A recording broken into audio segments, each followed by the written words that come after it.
এবার বলো, ঝামেলাটা কেন হচ্ছে? প্রেরণা তীক্ষ্ণ দৃষ্টি দিয়ে ইহান তাজওয়ারের দিকে তাকিয়ে আছে। নিক্সন নামের ছেলেটা এক পলক ইরফান আর প্রীতমের দিকে তাকিয়ে ইহানকে বলে, একটা মেয়ে। একটা মেয়ে কি? কান ঝাঁজিয়ে দেয়া গম্ভীর স্বর ইহানের। ঝামেলা একটা মেয়েকে নিয়ে হচ্ছে। খুলে বলো। রিপ্পি নামের একটা মেয়েকে ইরফান পছন্দ করে, প্রিয়মও পছন্দ করে। প্রেরণার সাথে সাথে প্রীতমের মুখের দিকে তাকায়। প্রীতম মাথা নিচু করে বসে আছে। ইহান তাজওয়ার বলতে থাকে, তারপর? তারপর কি? এটা নিয়ে ঝামেলা হচ্ছে। আচ্ছা বসো। ইহান ঘুরে প্রীতমের এক বন্ধুর দিকে তাকিয়ে বলে, তোমার নাম? আমার নাম শুভ। হ্যাঁ শুভ, বলো। এইমাত্র নিক্সন যা বললো এটা কি কারণ, নাকি অন্য কোনো কারণ আছে? আমার জানা মতে এটাই ভাইয়া। এছাড়াও স্পোর্টস ক্লাবের সভাপতি হওয়া নিয়েও একটা ফাইট হয়েছিল বেশ কয়েকবার, তবে এটাই মূল কারণ সম্ভবত। ওকে। প্রেরণা তাকিয়ে আছে ইহানের দিকে। লোকটা কি করতে চলেছে সে বুঝতে পারছে না। ইহান প্রীতম আর ইরফানের বন্ধুদের উদ্দেশ্য করে বলে, তোমাদের দুপক্ষের ভাষ্য মতে তোমাদের বন্ধু রিপি নামের মেয়েটাকে পছন্দ করে। তা রিপি মেয়েটা কাকে পছন্দ করে? ইরফান আর প্রীতম? সবাই চুপ। এই প্রশ্নের উত্তর তো তাদের জানা নেই। ইহান ঠোঁটে এক চিলতে বাঁকা হাসি ফুটিয়ে বলতে থাকে, মেয়েটাকে এখানে ডাকো, আধা ঘন্টার মধ্যে। প্রেরণার সাথে সাথেই বলে ওঠে, এতে মেয়েটাকে হেনস্থা করা হবে। যথেষ্ট সম্মান এবং বিনয়ের সাথে তাকে আনা হবে। প্রেরণা বলে, তারপর কি করবেন এনে? খুব সিম্পল। রিম্পি মেয়েটা এদের দুজনের মধ্যে যাকে পছন্দ করে তার সাথে আজ বিয়ে দেব। এখানেই কাজী ডাকো। অন্যজন সে বিয়ে সাক্ষী হয়ে সাইন করবে, মিষ্টি খেয়ে বাড়িতে চলে যাবে। ঝামেলা এখানেই শেষ হবে। এরপর এসব নিয়ে কখনো ঝামেলা হবে না। প্রেরণা হতভম্ব হয়ে তাকিয়ে আছে। ইহান তাজওয়ার চোখ সরিয়ে নিয়ে নিক্সনের দিকে তাকিয়ে রাশভারী গলায় বলে, কলহার। ছোটখাটো সুশ্রী দেখতে ভারী মিষ্টি একটা মেয়ে, এক কথায় রূপবতী, আকর্ষণীয়। ডার্ক মেরুন রঙের থ্রিপিস পরিহিত, ওড়নাটা খুবই মার্জিতভাবে মাথায় জড়িয়ে আছে। বেশভূষা বেশ ভদ্র, সব মিলিয়ে মেয়েটাকে বেশ ভদ্র মনে হচ্ছে। তার চেহারায় ভয়ের ছাপ স্পষ্ট। মেয়েটা ধীর পায়ে হেঁটে কক্ষে প্রবেশ করে ইহান তাজওয়ার মির্জাকে বিনয়ের সহিত সালাম দেয়। সবার দৃষ্টি তার দিকে। প্রীতম আর ইরফান দুজনে এক পলক রিপ্পির দিকে তাকিয়ে চোখ নামিয়ে চুপচাপ বসে আছে। ইহান তাজওয়ার সালামের জবাব দিয়ে বলে, বসো। দলের একজন ছেলে রিপ্পিকে চেয়ার দেখিয়ে দিতে রিপ্পি জড়সড় হয়ে বসে। সে মাথা ঘুরে এক পলক ইরফান আর প্রীতমকে দেখে চোখ নামিয়ে বসে থাকে। ইহান তাজওয়ার রিপ্পির দিকে তাকিয়ে স্বভাব সুলভ ও গম্ভীর স্বরে বলে, বাড়ি কোথায় তোমাদের? কাঞ্চন রোডে ভাইয়া। এখানকার স্থানীয়? জি ভাইয়া। ও আচ্ছা। তো রিম্পির ঘাবড়ানোর কিছুই নেই। এখানে তোমাকে শুধুমাত্র দুটি প্রশ্ন করার জন্য এখানে ডেকেছি। বিইজি। রিপ্পি চুপচাপ মাথা নাড়ে। ইহান তাজওয়ার বলতে থাকে, এই যে তোমার সামনে দুজন বসে আছে, ইরফান মির্জা এবং প্রীতম হাসান। এই দুজন ভদ্রলোকে ব্যক্তিগতভাবে তুমি চেনো? রিপ্পি চোখ তুলে আবারও দুজনকে দেখে নিয়ে নিচু গলায় বলে, চিনি ভাইয়া। কিভাবে চেনো? একই কলেজ থেকে গ্রাজুয়েট কমপ্লিট করেছি যে, ক্লাসমেট। অবশ্যই তিনজনের আলাদা ডিপার্টমেন্ট। আচ্ছা, তো এখন তোমাকে আমি সরাসরি একটা প্রশ্ন করি। এর মধ্যে কেউ তোমাকে প্রেমের প্রস্তাব দিয়েছে কখনো? দুজনেই ভাইয়া। মিনমিন করে রিপ্পি বলে, আচ্ছা বুঝলাম। তো এবার বলো, এদের মধ্যে কাউকে তোমার পছন্দ, মানে ভালো লাগে কাউকে তোমার? কাউকে ভালোবাসো? রিপ্পি ঘাবড়ে যায়। কপালে বিন্দু বিন্দু ঘাম জমেছে। সে কাপা কাপা গলায় বলে, কি বলছেন ভাইয়া? আমি ওদের পছন্দ করি না। আমি কারোর বাগদত্তা। গত পরশু আমার বাগদান হয়েছে, 2 মাস পর বিয়ে। ইহান তাজওয়ারের দৃষ্টি চলে যায় রিপ্পির হাতের দিকে। অনামিকায় সত্যি একটা হীরের আংটি ঝকমক করছে। কক্ষের সবাই রিপ্পির দিকে তাকিয়ে আছে। ইরফান আর প্রীতম দুজনেই মাথা তুলে রিপ্পির মুখের দিকে তাকায়। দুজনেই অবাক, হতবাক, হতাশ। ইহান তাজওয়ারের ঠোঁটের কোণে এক চিলতে হাসি, নির্নিমেষ চাহনি। সে রিপ্পিকে বলতে থাকে, অভিনন্দন। আসলে এই প্রশ্নটা করার জন্য তোমাকে ডাকা হয়েছে কি, ওদের মধ্যে একটা কনফিউশন তৈরি হয়েছিল, সেটা দূর করলাম। এনিওয়ে, কী নাম বললে? রিপি। শোনো, ভবিষ্যতে কখনো যদি এই দুজনের মধ্যে কেউ তোমাকে বিরক্ত করার চেষ্টা করে তাহলে নির্দ্বিধায় আমাকে জানাবে। আমার অফিসের নাম্বারটা নিয়ে যাও। রিপ্পি মাথা নাড়ায়। তারপর ইহান তাজওয়ারের কাছ থেকে অনুমতি নিয়ে এক পলক প্রীতম আর ইরফানের দিকে তাকিয়ে বেরিয়ে যায়। ইহান তাজওয়ারের পার্টি অফিসের মিলনায়তন কক্ষে সবাই চুপচাপ। প্রেরণা নিজের ভাইয়ের দিকে সেই কখন থেকে তাকিয়ে আছে। ইরফান আর প্রীতম একইভাবে মাথা নিচু করে বসেছিল। তারপর ইহান তাজওয়ারের রাশভারী কণ্ঠস্বরে চোখ তুলে তাকায়। ওদের দুজনের দিকে দৃষ্টি স্থির রেখে ইহান বলতে থাকে, এই বিষয়ে সবকিছু এখানেই শেষ হবে। এরপর তোমাদের মধ্যে কেউ এই মেয়েটার ইস্যু টেনে এনে ঝামেলা করবে না। মেয়েটা কারো বাগদত্তা। আশা করি বিষয়টা ক্লিয়ার দুজনের কাছে। সেটা আপনার ভাই বুঝলেই হলো, ঝামেলা তো সেই আগে শুরু করেছে। কাট কাট বলে উঠে প্রেরণা। ইহান তাজওয়ার তার দিকে তাকায়। প্রেরণার কথা জবাবে কিছু বলে না, তবে ইরফানের দিকে তাকিয়ে বলে ওঠে, ইরফান এখন প্রীতমকে সরি বলো। কক্ষের সবাই ইহানের এমন আদেশে চমকালেও চমকায়নি ইরফান। সে জানতো তার বড় ভাই তাকে দিয়ে সরি বলিয়ে ছাড়বে। এমন অভিজ্ঞতা তার জীবনে বহুবার হয়েছে। ঘাড় ধরে তাকে দিয়ে সরি বলিয়েছে তার বড় ভাই আর বাপ চাচারা। সরি বলা তার কাছে ডাল ভাত। কক্ষের সবাই আরেকবার অবাক হয় যখন ইরফান কোনো গাইগুই না করে প্রীতমের দিকে তাকিয়ে বলে, সরি। প্রীতম তাকিয়ে আছে শান্ত চোখে। সে ইরফানের চোখের ভাষা পড়ে ফেলেছে। ওই চোখের ধারালো চাহনি তাকে বুঝিয়ে দিচ্ছে সামনে আবারও দেখা হবে, তৈরি থাকিস। সে বলল। It's okay. প্রেরণা এতক্ষণ সব দেখছিল। ইহান তাজওয়ার মির্জার নিরপেক্ষ আচরণ তার কাছে বেশ ভালো লেগেছে। সে নিজের ভাইয়ের দিকে তাকিয়ে বলে, প্রীতম তুইও সরি বল। প্রীতম বোনের দিকে তাকায়। ইহানও দেখতে থাকে কাঠিন্যতায় ভরা 27-28 চিমচাম গরনের ভদ্রমহিলাকে। প্রেরণা তার দিকে তাকিয়ে বলে, ভুল আমার ভাইয়েরও ছিল, আর আমিও আমার ভাইকে যথাযথ শিক্ষা দিয়েছি যে ভুল করলে ক্ষমা চাইতে হয়। প্রীতম সরি বল। বোনের কাছ থেকে দ্বিতীয়বারের মতো আদেশ পেয়ে প্রীতম ইরফানের দিকে তাকিয়ে বলে, সরি। ইরফান প্রীতমের দৃষ্টি দেখে ফিচেল হাসে, কেননা মুখে সরি ফুটলে ওই দৃষ্টি তাকে বুঝিয়ে দিচ্ছে এত তাড়াতাড়ি সব শেষ হবার নয়। সে গাছাড়া ভাব দেখিয়ে শুকনো গলায় বলে, ইটস ওকে। ইহান তাজওয়ার এবার সবাইকে, ইরফান প্রীতম গ্যাংয়ের সবাইকে উদ্দেশ্য করে বলে, এবার সবাই বাড়িতে যাও। বন্ধুকে সবসময় ভালো পরামর্শ দিয়ে সাহায্য করতে হয়। তোমাদের মতো হকি স্টিক নিয়ে বন্ধু হয়ে গুন্ডুমি করতে হয় না। এরপর এই দুজনের হয়ে কুরুক্ষেত্রে অংশ নেওয়ার আগে মনে রেখো আমি এ শহরে আছি। সবাই লজ্জিত হয়ে বসে আছে মাথা নিচু করে। তাদের সামনে টান টান হয়ে দাঁড়িয়ে ভাষণ দেওয়ার মতো কথা বলতে থাকা শুভ্র পাঞ্জাবি পরে হাতা গুটিয়ে রাখা লম্বা চওড়া মানুষটার ব্যাকগ্রাউন্ড হিস্ট্রি এদের মধ্যে কারো অজানা নয়। আপু, এই আপু, দাঁড়াও না, আমার কথা তো শোনো। প্রেরণার পিছু পিছু লম্বা লম্বা পা ফেলে প্রীতম আসছে। বোনকে কৈফিয়ত দিচ্ছে সে। ফ্ল্যাটে ঢুকে প্রেরণা লিভিং রুমের সোফায় ধপ করে বসে পড়ে। রাগে তার গা কাঁপছে। প্রীতম গিয়ে বোনের সামনে মেঝেতে হাঁটু গেড়ে বসে বোনের হাত দুটো মুঠি করে ধরে বলতে থাকে, আপু এমন করছো কেন? তোমার কথা মতো সরি বলে তো এলাম। ওই মেয়েটা, ওকে তুই বিরক্ত করতিস? হাহ, আমার ভাই মেয়েদের বিরক্ত করে, এটাও আমার শুনতে হবে? প্রীতম মুখে চবর্গীয় শব্দ করে বলে, আপু ওকে পছন্দ করতাম, কিন্তু বিরক্ত নয়। বিরক্ত তো ইরফান করত। ওর আচরণ দেখেছো কেমন, কতটা উগ্র। দেখলাম সামিনিয়াস আর মির্জার কথা যা শুনেছি তাতে তাদের বাড়ির ছেলের এমন আচরণ সত্যি দুঃখজনক। তবে ইহান তাজওয়ার মির্জার নামে যা শুনেছি সবটা সত্যিই মনে হচ্ছে লোকটা নিরপেক্ষ বিচার করে। তার উপর সামনে ইলেকশন লড়বে বলে অল্প অল্প শোনা যাচ্ছে। তার আগে জনগণের কাছে একটা পজিটিভ ইমপ্রেশন ছড়িয়ে দিতে চাচ্ছে। প্রেরণা ভাইয়ের দিকে তাকিয়ে বলে, সে যাই হোক, আমাদের কি তাতে? আমাদের এত কিছু দিয়ে কি কাজ? তবে ভাই, আমি যেন কখনো না শুনি তুই ওই ছেলের সাথে আবার ঝামেলা জড়িয়েছিস। কথা দে, ওদের সাথে আমরা পারবো বল? আমাদের মাথার উপর কে আছে? কেউ নেই। প্রীতম হেসে বলে, তুমি চিন্তা করো না, আর কখনো এমন কিছু শুনবে না। মাম্মা আর মামার গলার আওয়াজ পেয়ে শুদ্ধ লিভিং রুমে উকি দেয়।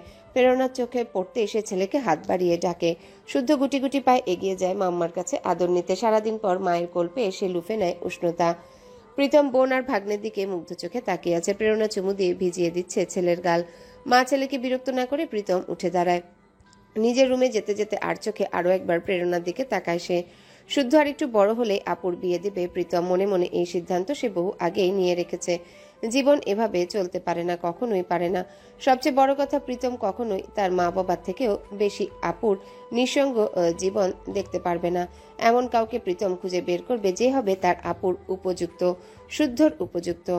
শওকাত ওয়াসিতের বিকল্প নয়, কিংবা প্রতিদ্বন্দ্বীও নয়, কিন্তু আগলে রাখবে ঠিক শওকাত ওয়াসিরের মতোই। প্রীতমের বিশ্বাস পৃথিবীর কোথাও না কোথাও কেউ না কেউ তো অবশ্যই আছে। প্রকৃতিতে দু চোখ ভরে কখনো দেখতে না পারলেও প্রণমী আর পাঁচটা স্বাভাবিক মানুষের মতে প্রকৃতির স্বাদ নিতে চায়, ছুঁয়ে দেখতে চায় প্রকৃতিকে, সান্নিধ্যে থাকতে চায় প্রকৃতির। খোলা হাওয়া তাকে ছুঁয়ে যাবে, শিরশির করে উঠবে তার কায়া। এই অনুভূতি প্রণমীর বড্ড প্রিয়। সে সবসময় উতলা থাকে প্রকৃতির সাথে মিশে যেতে। তার জন্যে প্রণমীর কাছে এই অ্যাপার্টমেন্টের টেরেসটা একেবারেই উপযুক্ত স্থান। মন চাইলেই মিস জেনিকে নিয়ে চলে আসে সে। এই অ্যাপার্টমেন্টের টেরেসটা চমৎকার। প্রণমী শুনেছে সে এখানে আসলেই বিভিন্ন ধরনের ফুলের গন্ধ পায়। মন ভরে যায়। প্রণমীর একটা সুইমিং পুলও আছে। প্রণমী পুলের পাশে ইয়োগা ম্যাট বিছিয়ে ইয়োগা করে, এতে তাকে সহায়তা করে মিস জেনি। পরন্ত বিকেলে প্রণমী একাই বসে আছে পুলের ধারে। মিস জেনি কিছু সময়ের জন্য আটতলায় গিয়েছে, ওয়াশরুম যাবে তাই। প্রণমীর মনে হলো আশেপাশে কেউ নেই, তাই বিড়বিড় করে গাইতে শুরু করলো। আগুন হাওয়ায় হাওয়ায় করেছি যে দান, তোমার হাওয়ায় হাওয়ায় করেছি যে দান, আমার আপন হারা প্রাণ, আমার বাঁধন ছেঁড়া প্রাণ। বাহ, চমৎকার গান গাও তো তুমি। মোটামুটি পরিচিত পুরুষালী কণ্ঠস্বর পেয়ে প্রণমী হকচকিয়ে ওঠে, গুটিয়ে গিয়ে নিজের ওড়না সামলে নিতে ব্যস্ত। রাদীপ হাতে সিগারেটটা ফেলে পা দিয়ে পিষে দেয়। তার লোলুপ দৃষ্টি প্রণমীর বুকের কাছে নিবদ্ধ। মেয়েটা তার কণ্ঠস্বর শুনে কেমন গুটিয়ে গিয়েছে, জড়সড় হয়ে বসে আছে। এই ব্যাপারটাও রাদীপ খুব উপভোগ করে। নমনীয় ভীত মেয়েদের স্বাদ অন্যরকম। রাদীপ বলে ওঠে, আমি রাদীপ। জি ভাইয়া, বুঝতে পেরেছি। প্রণমীর ভীষণ অস্বস্তি হচ্ছে। সে যখনই ছাদে আসে তখনই এই লোকটা কোথা থেকে উদয় হয় কে জানে। রাদীপ বাঁকা হাসি হেসে বলে, খুব মিষ্টি তোমার গলা, তোমার মতোই। প্রণমী হাসার চেষ্টা করে। প্রণমী, প্রেরণায় সে ছাদের দরজার কাছে দাঁড়ায়। প্রণমী ইয়োগা ম্যাটের উপর রাখা স্টিকটা হাতড়ে তুলে নিয়ে উঠে দাঁড়ায়। রাদীপকে দেখে প্রেরণার বিরক্ত লাগে ভীষণ। সে এসে প্রণমীর হাত ধরে বলে, আয় আর এখানে থাকতে হবে না, বেলা পড়ে গেছে। তুমি এলে কখন? মিস জেনি কোথায়? মিস জেনিকে শুদ্ধ আটকে দিয়েছে, গেমস খেলবে, চল। রাদীপকে সম্পূর্ণ উপেক্ষা করে প্রেরণা বোনকে নিয়ে ছাদের দরজার দিকে এগিয়ে যায়। পেছনে দাঁড়িয়ে রাদীপ বাঁকা হাসি হাসে, তারপর একটা সিগারেট ধরিয়ে পুলের এক সাইডে বসে। কন্ট্যাক্ট লিস্ট থেকে তার প্রেমিকা নাম্বার 4কে ফোন লাগায়। সদ্য ইন্টার ফার্স্ট ইয়ারে উঠেছে মেয়েটা। পটানো খুব একটা কঠিন ছিল না। অবশ্য এই বয়সী মেয়েরা রাদীপের মতো সুদর্শন যার গাড়ি আছে তার কাছে ধরা দিতে সময় নেয় না। তবে প্রেরণা সম্ভবত নেবে। ভদ্রমহিলা একটু রক্ষণশীল মানসিকতার বোঝাই যায়। এই মহিলাকে রাদীপ খুব একটা বুঝতে পারছে না, একটা ধাঁধার মতো, তাই খুব সাবধানে পা ফেলতে হবে। অবশ্য যা হবে তা মিউচুয়ালি হোক। রাদীপ এটাই চায়, জোর জবস্তি রাদীপের পছন্দ নয়। গাড়ি থেকে নেমে ইরফান সোজা হেঁটে দোতলায় চলে যায়। ইহান গাড়ি পার্ক করে নামে। ইরফানের বাইকটা পার্টি অফিসে রেখে এসেছে। পুরো রাস্তায় ইহান তাজু আর চুপচাপ ছিল। আজকের ওই ঘটনা নিয়ে দুই ভাইয়ের এখনো আলাদা করে কথা হয়নি। ঘরে ঢুকে দেখে তার পাপা আর দুই চাচা নিচতলায় লিভিং রুমে বসে চা খাচ্ছে। সাথে এই বাড়ির 3 কর্ত্রীও আছে। এই 6 জনকে ভাবে দেখলে ইহানের মনে হয় ইহান এই শতাব্দীর সব থেকে ভাগ্যবান কেউ, যে যৌথ ফ্যামিলি নামে একটা চমৎকার পরিবেশে বড় হয়েছে। এর পেছনে সামিন ইয়াসার মির্জা এবং তার সহধর্মিনী আলোর অবদান অনস্বীকার্য। বরাবরই বেঁধে রেখেছে এই পরিবারকে। ইহানকে দেখে ইসমাম মির্জা বলে ওঠে, কি হয়েছে? দুজন এভাবে ফিরলি কেন? ইরফান কি করেছে? তেমন কিছুই না, সাধারণ একটা ঝামেলা, মিটিয়ে গেছে, ডোন্ট প্যানিক। কথাটা বলে ইহান সিঁড়ি বেয়ে সোজা দোতলায় চলে যায়। ঋতু আবারও ব্যস্ত হাতে ফোন বের করে তার স্বামী, ভাসুর আর দেবরের সামনে রাখে। তারা এতক্ষণ ইহান তাজরের জন্য পছন্দ করা পাত্রীর ব্যাপারে আলাপ করছিল। দোতলায় উঠে ইহান সোজা গিয়ে ইরফানের ঘরের দরজায় টোকা দেয়। ইরফান দরজা খুলে ভাইয়ের দিকে তাকিয়ে বরফ ঠান্ডা গলায় বলে, সরি বলে এসেছে, তোমার ইমেজ বাঁচিয়েছে, আর কি করব। ইহান ভাইয়ের পা থেকে মাথা অবধি দেখে বলে ওঠে, হাতে পায়ে বড় হলেও ঠিক বড় হোসনি। ফার্দার যদি আমার কানে আসে এমন কিছু তাহলে কিন্তু আর তোকে বোঝাতে আসবো না, একেবারেই চিটাগাং পাঠিয়ে দেব। বন্দরের বিজনেসটা দেখবি, আর হ্যাঁ, সামনের মাস থেকে অবশ্যই বসবি। এটা সবসময় মাথায় রেখে চলবি। আর কখনো যেন ওই ছেলে রিলেটেড কোনো ঝামেলা তোকে না দেখি মাইন্ড ইট। ভাইকে কথাটা বলে ইহান চলে যায় নিজের ঘরে। ইরফান কিছুক্ষণ তাকিয়ে থেকে বাঁকা হাসি এসে মনে আওড়ায়, এই তো সবই শুরু, ওই প্রথমের কি অবস্থা করি দেখো। শহরের শেষ প্রান্তে ফিশ মার্কেটটা। এখানে প্রেরণার সপ্তাহে 4 দিন যাতায়াত। অবশ্যই কাজটা অন্য কাউকে দিয়ে করানো যায়, তবে প্রেরণার কাছে অন্যদের কাজ পছন্দ নয়। তারা কেউই প্রেরণার মতো দেখে শুনে বাজার সদাই করতে পারে না। রেস্তোরাঁর জন্য দেখে শুনে তাজা মাছ কিনতে হয়। ভোক্তাদের স্বার্থটাই প্রেরণা আগে দেখে। আজ বন্দরে 3টা বিশাল দেহি জেলে ট্রলার এসেছে। নৌকা ভর্তি টাটকা তাজা ইলিশ। সকাল সকাল প্রেরণাকে এখানকার মহাজন কল করেছে, এসে দেখে শুনে যেন নিয়ে যায়। লোকটা প্রেরণাকে গত 3 বছর ধরে দেখছে। ব্যবসায়িক সম্পর্কের বাইরেও একটা পিতৃসুলভ স্নেহ কাজ করে তার বিধবা আত্মমর্যাদা সম্পন্ন মেয়েটার প্রতি। লোকজন ট্রলার থেকে কর্ক তুলছে আড়তে, সেখান থেকে বাছা এবং প্রক্রিয়াজাত হয়ে মাছগুলো ফিশ মার্কেটে রাখা হবে, চলে যাবে টাউনের সব সুপার মার্কেটগুলোতে। প্রেরণা আড়তে ঢুকেই মাছ দেখার সুযোগ পেয়ে গেল। এই আড়তে পুরুষদের পাশাপাশি মহিলারাও চাকরি করে। অত্যন্ত পরিচ্ছন্ন একটি আড়ত। প্রেরণা বারবার হাই তুলছে, রাতে ঠিকভাবে ঘুম হয়নি, তাই মহাজনকে দেখিয়ে দিচ্ছে কোন কোন মাছটা সে নিতে চাচ্ছে রেস্তোরাঁর জন্য। ঠিক সেই সময় তার পাশ ঘেঁষে এসে দাঁড়ায় গাজী কিচেনের মালিক মহসিন আহমেদ। আর চোখে প্রেরণাকে এক পলক দেখে আড়তের মহাজন নেসারউদ্দিনের দিকে তাকিয়ে বলে ওঠে, যাহ, আরে দূর মহাজন, আপনি আমার অর্ডার করা মাছগুলো না দিয়ে কি করতেছেন? প্রেরণার বিরক্ত লাগে খুব। প্রেরণা এই লোকটাকে সহ্য করতে পারে না। ব্যবসায়িক জীবনে প্রেরণার শত্রু প্রতিদ্বন্দ্বী, তার উপর লোকটা উদ্ভট, চারাল, অসভ্য প্রকৃতির। নেসারউদ্দিন বলে ওঠে, আগে আম্মাজানের মাছগুলো দিয়ে নেই। কত বড় রেস্টুরেন্ট, মেলা টাকার অর্ডার, একটু টাইম লাগবে। কত বড় রেস্টুরেন্ট? শহরে কি আর কারো রেস্টুরেন্ট নাই নাকি? ওই তো খালি একটু ভোগীযোগী ডেকোরেশন আর কিছু মেয়ে ছেলে বেপর্দা হয়ে পুরুষ লোকের খাবার বেড়ে খাওয়ায়, এতেই বড় রেস্টুরেন্ট হয়ে গেল। কথাটা নিতান্তই অপমানজনক। প্রেরণার ইচ্ছা করলো এই লোকটার টুটি চেপে ধরতে, কিন্তু ধরল না। সে শ্লেষের হাসি হেসে বলে, একটু লাগাম টেনে কথা বললে ভালো হয় না আঙ্কেল? এই কথাটিতে দ্বিগুণ চটে যায় মহসিন। সে বরাবরই প্রেরণাকে হিংসা করে এসেছে। শহরের কেন্দ্রবিন্দুতে একেবারে পজিশন নিয়ে হোটেল খুলেছে। ব্যবসায়িক বুদ্ধি খুবই ধারালো মেয়েটার। ওই রেস্তোরাঁর জন্য তার গাজী কিচেন লাভের মুখ দেখে না। আজ প্রেরণার কথাটিতে সে ধপ করে জ্বলে উঠল, চিবিয়ে চিবিয়ে বলে উঠল, কিয়ামত অতি সন্নিকটে। ইহান তাজওয়ার বেশ বিব্রত ভঙ্গিতে সবার সালামের উত্তর দিচ্ছে। তার সালামের উত্তর দেওয়া নিয়ে কোনো অসুবিধা নেই, তবে লোকজন তাকে যেভাবে সমীহ করে সালাম দিচ্ছে তার আদৌ যোগ্য ইহান তাজওয়ার মির্জা কি? সে তো মোদ্দা কথা একজন গুন্ডা। হ্যাঁ, খাস বাংলাতে তাকে গুন্ডাই বলে। টুকটাক মানুষের উপকার করে, এই যা। ফিশ মার্কেটের অভ্যন্তরে ইহান তাজওয়ারকে নিয়ে বেশ বড়সড় জটলা। সে এগিয়ে যাচ্ছে। ইদানিং একটা সিন্ডিকেটের কবলে পড়েছে মার্কেটটা। এখানকার মহাজন শ্রেণীর কয়েকজন লোকের অনুরোধে ইহান তাজওয়ার এসেছে একটা সুরাহা করবার জন্যে। জেলার পুলিশ প্রশাসন আপাতত অকেজো। এরা এই ভঙ্গুর সরকারের অধীনে থানায় বসে নাকের অভ্যন্তরীণ লোম ছেড়ে আর চা গিলতেই ব্যস্ত। আর ক্ষমতাসীন দলের কথা বাদই থাকলো, ওরা মোটা অঙ্কের টাকা ছাড়া কোনো সালিশ করে না। ইহানকে দেখে চেয়ার এগিয়ে দেয় এক মুরব্বী শ্রেণীর লোক। সে যার পণ্যায় বিরক্ত হয়। চেয়ারটা তো ওই মুরব্বীকে বসতে বলে নিজেই নিজের জন্য একটা চেয়ার টেনে বসে সবার দিকে তাকিয়ে বলে ওঠে, বলুন কিভাবে সাহায্য করতে পারি আপনাদের? ভেতরের আড়তে তখন চেঁচামেচি শুরু হয়ে গেছে। ইহানের মনোযোগ আটকে দেয় চেঁচামেচি। সে একজন মহাজনকে বলে, কি হয়েছে ওখানে, কিসে ঝামেলা? ওখানে একটা লাফড়া হয়েছে। 2 রেস্তোরাঁ ব্যবসায়ীর মাঝে, ব্যাপার না, রোজ চলে এমন। লাফড়া? ভ্রু কুঞ্চিত হয় ইহান তাজওয়ারের। স্বাদে আলহাদে বনাম গাজী চিকেন। আরেকবার বলুন। নির্লিপ্ত হয়ে তাকিয়ে আছে হাজী মহসিনের দিকে প্রেরণা। হাজী মহসিন হিতাহিত জ্ঞান হারিয়ে ফেলেছে আজ। অনেক দিনের ক্রোধ আর সংযমে রইল না তার। চেঁচিয়ে উঠে বলে, গতর দেখিয়ে কাস্টমারের দৃষ্টি আকর্ষণ করো, এজন্য ব্যবসায় এগিয়ে আছো। কিছু বুঝি না তাই না? সব সুন্দরী বিধবাদের চাকরি দিয়েছ। প্রেরণা দুচোখ বন্ধ করে একটা গভীর নিঃশ্বাস ছাড়ে। যথাসাধ্য চেষ্টা করছে সে নিজেকে আটকাতে। মুরব্বী শ্রেণীর মানুষের গায়ে হাত তুলতে ইচ্ছে করছে না। সকাল সকাল সে খুবই দৃঢ়ভাবে বলে, আপনি জানেন এইমাত্র যে কথাটা বলেন তার জন্য আমি আপনার নামে মানহানির মামলা করতে পারি। হ্যাঁ, নারী হবার সুবিধা ভোগ করবা না? এই দেশটা তো গেছে। পরপর 2 নারী ক্ষমতায় আসার পর দেশটা রসাতলে গিয়েছে, দেশটাকে ধ্বংস করে ছাড়ছে।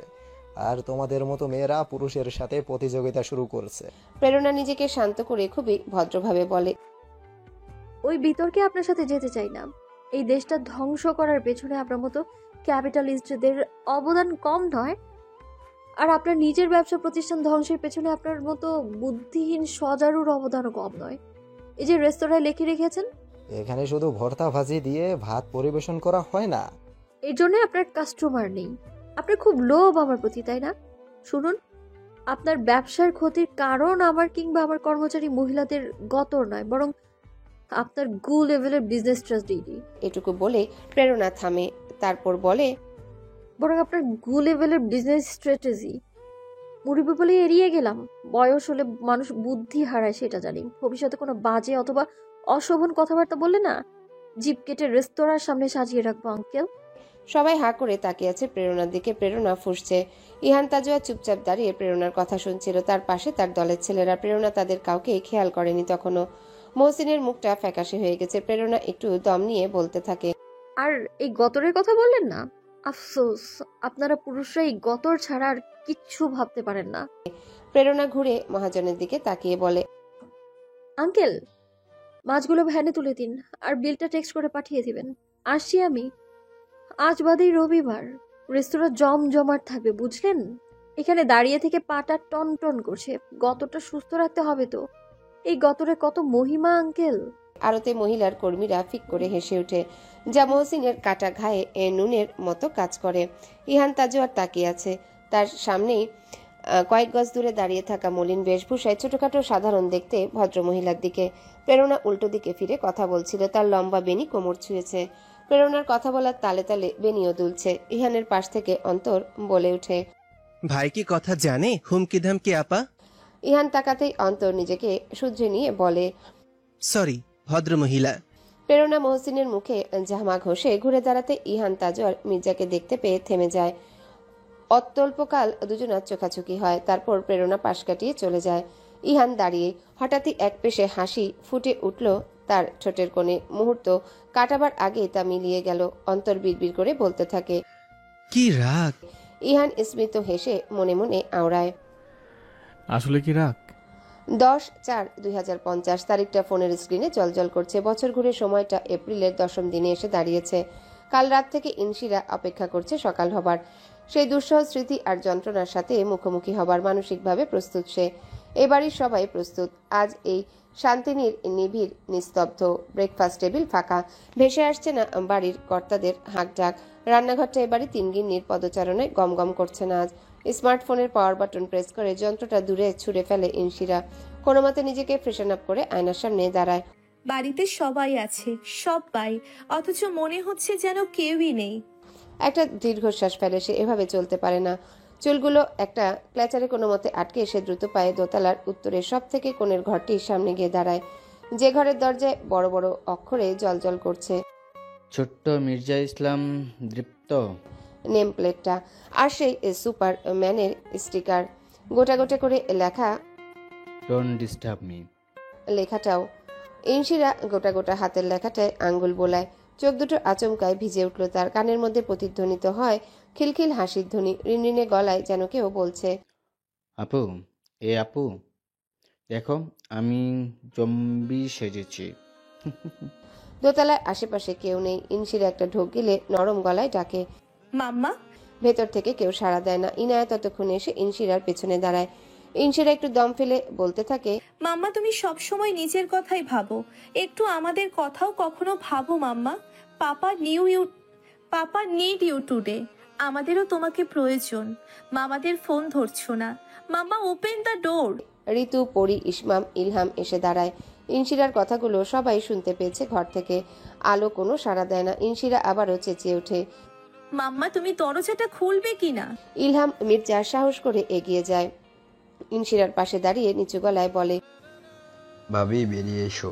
কিছু সময় পর আলো বলে, তোমরা যাও ভাইয়া, আমি ঠিক আছি। সবকিছু জোগাড় করো, এতিমখানাগুলোতে ইনফর্ম করো, হুজুর ডেকে আনো। কথায় যেন প্রাণ নেই। মিহিসরে যন্ত্রণা পিষে আউড়েছে বাক্যগুলো। ইলহাম বলে, যথেষ্ট হয়েছে ভাবি। ভাবি আমি তোমার থেকে বয়সে বড় হলেও তুমি সম্মানে বড়। কখনো অসম্মান করে কথা বলিনি তোমায়। আজ একটা কথা না বলে পারছি না। তুমি এই বাড়াবাড়ি করো ভীষণ। এটুকু বলে ইলহাম কয়েক মুহূর্ত বিরতি নিয়ে বলতে থাকে, তুমি ছেলে হারিয়েছ, ভাইয়া হারায়নি, আমরা হারাইনি, ওরা 5 ভাই বোন তাদের আদরের ভাইকে হারায়নি, আমরা বোন হারাইনি। কখনো আমাদের তো তুমি সান্ত্বনা দিতে আসনি। উল্টো এই তরিখানা নিজের আলাদা দুনিয়া বানিয়ে নাও, যেখানে আমাদের ঢুকতেই দাও না। আর ভাইয়া, তার সাথে তুমি এমন কিভাবে করো প্রতি বছর? ইহান নিজের ঘর থেকে বেরিয়ে এসে ইলহামের দিকে তাকিয়ে উঁচু গলায় বলে, এনা পাপা, কি শুরু করেছো তোমরা? ইলহাম মির্জা ছেলের দিকে তাকিয়ে বলে, আমরা কি কষ্ট পাচ্ছি না? ছেলেটা কি আমাদের ছিল না? আমরা কি বোন হারাইনি? বোঝা উচিত তো তোর বড় মায়ের। ইহান রাশভারী গলায় বলে, আমরা সবাই হারিয়েছি, দুঃখ আমাদের সবার, কিন্তু বড় মায়ের মতো নয় নিশ্চয়ই। তারপর ইনশিরার দিকে তাকিয়ে বলে, আর তুই খুব কথা শোনাচ্ছিস মাকে, যা এখান থেকে। তোমরা সবাই যাও এখান থেকে, আমি বড় মাকে নিয়ে আসছি, যাও। কিছুটা আদেশের সুর, কিছুটা আত্মবিশ্বাস ইহানের কণ্ঠে। একে একে সবাই নিস্তালায় নামে। মিলাদের প্রস্তুতি নিতে হবে, কত কাজ হাতে আছে আজ। তখন থেকে কলিং বেল বেজে যাচ্ছে। ইনায়া গিয়ে দরজা খুলে দেখে রুশফি আর রিন্তু এসেছে একসাথে। অ্যাসাইনমেন্ট করার কথা ছিল আজ তাদের। সবাই চলে গেলে ইহান উত্তরের সব থেকে কোণার ঘরটির সামনে গিয়ে দাঁড়ায়। কণ্ঠে কোমলতা বজায় রেখে ডাকে, বড় মা। ওপাশে আলো চুপচাপ। ইহান বলতে থাকে, বড় মা, সে আর কথা ভাববে না? মেয়েটার কি দোষ? তুমি ছেলে হারিয়েছো, ও হারিয়েছে মাকে। এতদিন তো এখানেই ছিল, আমরা কোনো না কোনোভাবে ওকে সামলে রেখেছি। ও কি ওর জন্মদিনে তোমাদের থেকে একটা ফোন কল পেতে পারে না? বড় মা, আমাদের 4 ভাই বোনদের জন্মদিনে সবাই কত আনন্দ করি, আর ওই মেয়েটা আজ প্রায় 9 বছর ধরে নিজের জন্মদিনের কথা ভুলে থাকে। ওপাশে আলো চুপচাপ। ইহান দাঁড়িয়ে থাকে। কিছুক্ষণ পর দরজা খুলে দেয় আলো। ইহান ভেতরে ঢুকে। আলো কাপা কাপা গলায় বলে ওঠে, দীপ্তর আজ 16 বছর হতো, তাই না রে? ইহান বলে, হতো না, হয়েছে। আমাদের দীপ্ত 16 বছর হয়েছে। আলো ডুকরে কেঁদে ওঠে। ইহান বড় মাকে আগলে নেয়। চাপা কান্না একসময় তীব্র আর্তনাদ হয়ে ওঠে। বাঁধ ভাঙা কান্নায় হাঁপাতে থাকে আলো। ইহান আলোর মাথায় হাত বুলিয়ে দিতে দিতে বলে, সে একে ফোন দেই। আলো কাঁদতে কাঁদতে মাথা নাড়ায়। ইহান আলোর চোখের পানি মুছে দিতে দিতে বলে, কাঁদলে আর ফোন দিয়ে কি হবে? মেয়েটা আরো বেশি মন খারাপ করবে। আলো চোখের পানি মুছে বলে, না কাঁদছি না, তুই দে। 3বারের বার রিং হতে ফোনটা রিসিভ হয়। ওপাশের ব্যক্তি নিশ্চুপ। আলো কথা বলছে না। মুহূর্ত কেটে যেতেই কান্না ভেজা কণ্ঠে ওপাশ থেকে কেউ বলে ওঠে, বড় মামি। আলো নিজেকে স্বাভাবিক করে বলে, শুভ জন্মদিন মা। আবারও নিস্তব্ধতা ছেয়ে যায় দুজনের মধ্যে। আলো বুঝতে পারছে মেয়েটা কাঁদছে। সে বলল, ইহানকে পাঠাবো, আসবি? সেহা নিজেকে শান্ত করে বলে, এক্সাম বড় মামি, নয়তো নিজেই চলে আসতাম। সকালে খেয়েছিস? কি দিয়ে? কাজের খালা আসেনি? তোমার ননদের স্বামী শহনুর ইসলাম শান্ত আধা সেদ্ধ ভাত আর নুন ছাড়া চিকেন করেছিল গতকাল রাতে, ওই দিয়ে। আলো চুপ হয়ে যায়। সেহা নিষ্প্রাণ গলায় বলে, ওনাকে বিয়ে করিয়ে দাও না কেন বড় মামি? সৎমা এলে আর যাই হোক, রান্নাটা তো করে দেবে আমাদের। শান্ত ভাইয়া কই? কই আবার? তার আর তোমার গৃহবন্দী দিবস। সোহানুর ইসলাম শান্ত স্ত্রীর স্মৃতি রোমন্থক করছে শুয়ে শুয়ে। বড় মামি, ওনাকে বিয়ে করিয়ে দাও, বুঝলে? এসব আর ভাল লাগে না। আলো কাঁদছে। কাঁদতে কাঁদতে বলে, ঈশিতাপু খুব রেগে যাবে যে আমার ওপর। পরে পরে যদি দেখা হয় কি জবাব দেব? ওর মানুষটাকে অন্য কারো বানিয়ে দিতে পারবো না। সেহা চুপ হয়ে যায়। কিছুক্ষণ পরে বলে, ফোন রাখো বড় মামি, বড় মামার কাছে যাও প্লিজ। আমাকে সবাই সকাল থেকে ফোন করে যথেষ্ট সান্ত্বনা দিয়েছে, কিন্তু ওই মানুষটা তো কেবল তোমাকেই চাই, যাও। আলো শাড়ির আঁচলে চোখ মুছে। দরজার বাইরে তখন ইরফান এসে দাঁড়িয়েছে। আলোর দিকে তাকিয়ে গম্ভীর কণ্ঠে বলে, আলো ঘুরে তার দিকে তাকায়। সেহা ওপাশ থেকে ইরফানের কথা শুনে শুকনো হাসি হাসে। ইরফান এগিয়ে এসে বড় মাকে ধরে বলে, সেটা দারুণ বড় মা, যথেষ্ট হয়েছে। এখন শোনো মেয়ের মতো আমার বড় বাবার কাছে চলো। আলোর হাত থেকে ফোনটা নিয়ে ইহানের হাতে দিয়ে আলোকে টানতে টানতে দীপ্তর ঘর থেকে বের করে সামিনের ঘরে ঢুকে ইরফান বাইরে থেকে দরজা বন্ধ করে দেয়। ইহান ভাইয়ের কাণ্ড দেখছে ইরফান ঘুরে। ইহান তাজওয়ারের দিকে তাকিয়ে বলে, এত বলছো না, সান্ত্বনা তোর কি আছে? এভাবে দুজনকে ঘরে ঢুকিয়ে দরজা বন্ধ করে দেবে, ব্যাস হয়ে গেল। ফোনের ওপাশে সেহা হেসে ফেলে ইরফানের কাণ্ড শুনে। ইহানের হাত থেকে ফোনটা নিয়ে ইরফান সেহাকে বলে, হ্যাঁ সেহু, ফিউচার ডক্টর নেই। আচ্ছা শোন, ওই আফিফ তোকে আর কিছু বলেছে? কোনো সমস্যা পড়লে মুখ বুঝে থাকবি না, আমাকে জানাবি। লাথি মেরে কুত্তার বাচ্চার থোপড়া ভেঙে দিয়ে আসবো। সেহা ফোনের ওপাশে মুখে ওড়না চেপে হাসে। দু চোখের কোণে জল জমেছে তার। ইহান ইরফানের দিকে রাগি চোখে তাকিয়ে রয়েছে। ইরফান হাই তুলতে তুলতে ভাইকে বলে, সরি বাট নট সরি দাদা। ওই সুধীর ভাইকে সুধীর ভাই বলতে হয়। আমি তোমার মতো অত ভদ্রলোক নই। তারপর ইহানের হাতে ফোনটা ধরিয়ে সামিনের ঘরের দরজায় আবারও ধাক্কা দিয়ে বলে, অদ্রিতা আলো, আমি তোমার শ্বশুর ইমতিয়াজ মির্জা বলছি। আধ ঘন্টার মধ্যেই স্বামীকে নিয়ে ব্রেকফাস্ট টেবিলে হাজির হও। হেলে দুলে ইরফান নিজের ঘরে ঢুকে ইহান তার খ্যাপাটে বদমেজাজি উড়নচণ্ডী পাগলাটে ভাইয়ের কাণ্ড দেখে মুচকি হাসে। পরপর সে হাসি মিলিয়ে যায়। সেহা তখনও লাইনে। ইহান ফোনের স্ক্রিনের দিকে তাকিয়ে বলে, সামনের সপ্তাহে নিতে আসবো। পাকামি করে একা একা আসতে যাবি না। সেহা নরম গলায় বলে, আচ্ছা দাদান। আলো স্বামীর ওষুধ খোসা থেকে খুঁটে বের করে এক গ্লাস পানি নিয়ে এগিয়ে যায় স্বামীর কাছে। রিক্লাইনার চেয়ারে গা এলিয়ে দিয়ে চোখের উপর একটা হাত দিয়ে রেখেছে সামিন। আলো চুপচাপ এগিয়ে যেতে সে হাত সরিয়ে চোখ মেলে আলোর মুখের দিকে তাকিয়ে থাকে। স্বামীর হাতে ওষুধটা দিয়ে পানি এগিয়ে দেয়। তার হাত কাঁপছে। সামিন ওষুধটা খেয়ে স্ত্রীর মুখের দিকে তাকিয়ে আছে। আলো স্বামীর মুখোমুখি একটা চেয়ার টেনে বসে। কাল রাত 12টার পরে দীপ্রর ঘরে চলে গিয়েছিল। তারপর আর কথা হয়নি দুজনার। কি তাকিয়ে দেখছেন কি মেয়র সাহেব? আমাকে স্বার্থপর বলতে চান না? আমি শুধু নিজের দুঃখকে প্রাধান্য দেই। পুত্র শোক আমি একাই পালন করি স্বার্থপরের মতো। বলবেন না? বলুন কিছু বলতে চাইলে। শেষের কথাটা বলতে গিয়ে আলোর গলা ধরে আসে। সামিন বলে, চাই বলতে। বলুন। এক হাত স্ত্রীর দিকে বাড়িয়ে সামিন বলে, এদিকে আসো। আলো এগিয়ে যায় স্বামীর কাছে। স্ত্রীকে বুকের সাথে মিশিয়ে নিয়ে সামিন একটা দীর্ঘশ্বাস ফেলে বলে, কনসুল মি আসিয়া। আলো ডুকরে কেঁদে ওঠে। কান্না যেন বাদ মানছে না। সে পারে না স্বামীকে সান্ত্বনা দিতে। সামিন পারে না আলোকে থামাতে। সন্তান হারানোর কোনো সান্ত্বনা আদৌ হয় না মানে হয়ই না। রুশফি আর রিন্তু অপরাধীর মতো ইনায়ের পাশে বসে আছে। ইনায় ওনার কোণে চোখের পানি মুছে নেয়। রিন্তু তার কাঁধে হাত রেখে বলে, আজ সত্যি খেয়াল ছিল না আজ 10ই এপ্রিল, নইলে কখনো আসতাম না। ইনায় নাক টানে ধরা গলায় বলে, না রে, এভাবে বলিস না।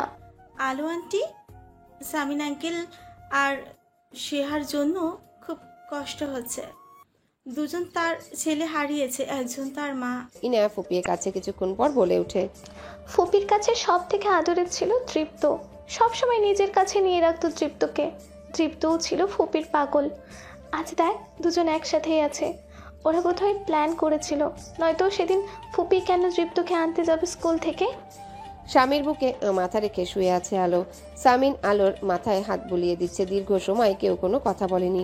শুধু কিছুক্ষণ পর পর দুজনার দীর্ঘশ্বাসের শব্দ শুনতে পাচ্ছে। হঠাৎ দরজায় ধাক্কা পড়ে। ইরফান মির্জা নামের রক্তটা দুরন্ত ডানপিটে বদমেজাজি ছেলেটা গম্ভীর কণ্ঠে বলে, অদ্রিতা আলো, আমি তোমার শ্বশুর ইমতিয়াজ মির্জা আদেশ করছি, এক্ষুনি বের হও মা জননী, তোমাকে আমাদের চাই। অবশেষে সামিন আর আলো ঘর থেকে বের হয়। দোতলার লিভিং রুমে সবাই অপেক্ষা করছিল তাদের জন্য। প্রতি বছর এই দিনটা তাদের কাছে ভীষণ ভারী লাগে। তবুও নিজেদের মনকে হালকা করতেই কত শত চেষ্টা সবার। মিলাদের আয়োজন হয়, দান খয়রাত হয়, সবকিছুই নিজেদের মনকে হালকা করার জন্য। এই বাড়িতে একটা দৃপ্ত ছিল। আলো সামিনের একটা ডানপিটে দৃপ্ত ছিল। 4 ভাই বোনের একটা দৃপ্ত ছিল, যে তার একমাত্র ফুপির নেওটা ছিল। হুটহাট ফুপিকে নিয়ে কোথাও চলে যেত। সে দৃপ্ত কোথায় চলে গিয়েছে সারা জীবনের জন্য, তার প্রিয় ফুপির সাথেই চলে গিয়েছে সে, সবাইকে কাঁদিয়ে, মাম্মা পাপ্পাকে নিঃস্ব করে। ভুইয়া ম্যানশনের ডাইনিং রুমের দেয়াল ঘড়িতে রাত তখন 8:30। বাড়ির দুজন প্রবীণ আয়া খাবার টেবিলে সবার রাতের খাবার পরিবেশনে ব্যস্ত। এ বাড়ির 4 সদস্য ঠিক 8:35 নাগাদ 4টা চেয়ার দখল করে বসে পড়ে। এবাড়ির কর্ত্রী সাগর ভুইয়ার স্ত্রী হৃদরোগে আক্রান্ত হয়ে 8 বছর আগে মারা গিয়েছেন। ভুইয়া ম্যানশনের কর্তা সাগর ভুইয়া নিজের প্লেটে একটা রুমালি রুটি নিতে নিতে তার 2 ছেলের দিকে তাকায়। সাগর ভুইয়ার বড় ছেলে সাহল ভুইয়া এবং ছোট ছেলে সাইম ভুইয়া উভয়ই নিজেদের ফোন ঘাঁটতে ব্যস্ত। সাহলের ডান পাশের চেয়ারটি দখল করে বসে আছে তার স্ত্রী মিমি। 2 বছর আগে যাকে ভাগিয়ে এনে বিয়ে করেছে সাহল ভুইয়া। খন্দকার এন্টারপ্রাইজের মালিকের একমাত্র কন্যা সে। খাবার টেবিলে বাড়ির বউ শ্বশুরের সামনে জিন্স আর ক্রপটপ পরে ফোনের স্ক্রিনে দৃষ্টি নিবদ্ধ রেখে খাচ্ছে। সাগর ভুইয়া রীতিমতো বিরক্ত এই মেয়ের অধ্যত্বপূর্ণ আচরণ দেখে। প্রথম 2-একটা কথা শোনালেও এখন কিছু বলেন না। তিনি দৃষ্টি সরিয়ে রুটি চিড়ে সবজি নিয়ে বলে ওঠে, আমি বুঝি না তোমরা এমন কি কাজ করো যে খাবার টেবিলে বসেই ফোন ঘাটার ফুরসত মেলে তোমাদের? 3 জনই সাগর ভুইয়ার এক কথায় হাতের ফোনটা টেবিলের উপর রেখে যার যার প্লেটে খাবার তুলে নেয়। সাহুল ভুইয়ার স্ত্রী মিমি স্বভাবসুলভ বাড়ির আয়াদের কথা শোনাতে থাকে তার স্যালাডে গোলমরিচ বেশি হওয়ায়। সাগর ভূঁইয়া পুত্রবধূর দিকে এক পলক বিরক্তি নিয়ে তাকিয়ে নিজের ছোট পুত্রের দিকে তাকিয়ে গম্ভীর কণ্ঠে বলে ওঠে, পড়াশোনা কেমন হচ্ছে তোমার? ফাইনাল কবে? আর মাসখানেক পরে। পড়াশোনার পাশাপাশি অফিসে বসছো? খুশি হয়েছি। সাইম চুপচাপ বাবার কথা শুনে যাচ্ছিল, কিন্তু খাচ্ছিল খুবই মনোযোগ দিয়ে। তার হাত থেমে যায় যখন সাগর ভূঁইয়া বলে ওঠেন, সমিনিয়া স্যারের মেয়েকে নিয়ে আজকাল খুব বেশি সিরিয়াস হয়ে যাচ্ছ দেখছি। সাহুল আর মিমি এক পলক সাইমের দিকে তাকায়। সাগর ভূঁইয়া সবজির পেয়ালা থেকে কাঁচামরিচের ছোলা সরিয়ে নিয়ে দিয়ে বলতে থাকে, মেয়েটার চালচলন ভীষণ অদ্ভুত। ছেলে না মেয়ে তা বোঝা যায়, শার্ট প্যান্ট পরে থাকে না। ওই স্বামী মিয়া স্যার, মির্জা আর তার অর্ধাঙ্গিনী অদ্রিতা আলোর প্যারেন্টিং ঠিকঠাকভাবে হয়নি। কথাগুলো বলে শেষ করতে একটা ধূর্ত হাসি হেসে চুপ হয়ে যায়। কিছুক্ষণ পর আবারও বলে, আজ সারা দেশে খাসি বিলিয়েছে, শুনলাম বোন আর ছেলের মৃত্যুবার্ষিকী, তাই ওদের এই বছরের ঢং, এসব করেই লাইম টাইম পায় সবসময়। সাইম প্লেটে খাবারটা শুধু নাড়াচাড়া করতে থাকে। খাওয়া শেষ করে একে একে উঠে দাঁড়ায় সাগর ভূঁইয়া আর তার বড় ছেলে সাহুল ভূঁইয়া। মিমির তখনও খাওয়া হয়ে ওঠেনি। খেতে খেতে নিচু স্বরে দেবরকে উদ্দেশ্য করে বলে, তোমাকে তো সুবিধার মনে হচ্ছে না সাইম, ডুবে গেলেই নাকি ইনশিরা হতে। সাইম যেন খুব মজার একটা কৌতুক শুনলো, তেমন করে হাসলো। পরপর সে হাসি মিলিয়ে গিয়ে জলদগম্ভীর কণ্ঠস্বর ভেসে আসে তার, অসম্ভব, থাপ্পড়টা আমি ভুলে দিই। মিমি তাকিয়ে আছে সাইমের দিকে। সাইমের চোখ মুখ হঠাৎ কঠিন হয়ে যায়। সে কঠিন গলায় বলে, উপযুক্ত সময় বুঝে একশর মারব, সময় হোক। এপ্রিলের প্যাচপ্যাচে গরমে শহুরে জীবন অতিষ্ঠ। এপ্রিলের 20 তারিখের পর থেকে আবহাওয়া ঠিক সুবিধার লাগছে না। রাতে খুব একটা দেরি না করলেও খুব একটা জলদি অবশ্য ঘরে ফেরা হয় না মির্জা বাড়ির এই প্রজন্মের বড় ছেলে ইহান তাজওয়ার মির্জার। গরমের কারণে আজ সভা ক্যান্সেল করতে হয়েছে। রাত 9:30 নাগাদ ইহান তাজওয়ারের BMW শান্তিনীরের গেট দিয়ে ভেতরে ঢুকলো। আউটডোর লাইটসগুলো নেভানো, তবে বিশালাকার সাবেকি ডিজাইনের ডুপ্লেক্স শান্তিনীরের শরীরে কাচের জানালা কিংবা গুলগুলি দিয়ে অন্দরমহলের আলোক রশ্মি ঠিকরে বেরিয়ে আসছে বাইরে। পার্কিং হাউসে নিজের গাড়িটা ঢুকিয়ে ইহান তাজওয়ার সদর দরজা দিয়ে কলিং এর অ্যালার্ম বাজাতে হুমায়রা ঋতু এসে দরজা খুলে দেয়। ইহান মাকে একটা ক্লান্তি মাখা হাসি উপহার দিয়ে ঘরে ঢুকে দাঁড়িয়ে পড়ে। একান্নবর্তী এই সংসারে বাড়ির সব সদস্য একসাথে হলেই কেমন উৎসব ভাব লেগে যায়। ইহানের সামনে শান্তিনীরের প্রতিটা মানুষ মনে হচ্ছে যেন উৎসবে মেতেছে। গম গম করছে লিভিং রুম সহ ডাইনিং এরিয়া।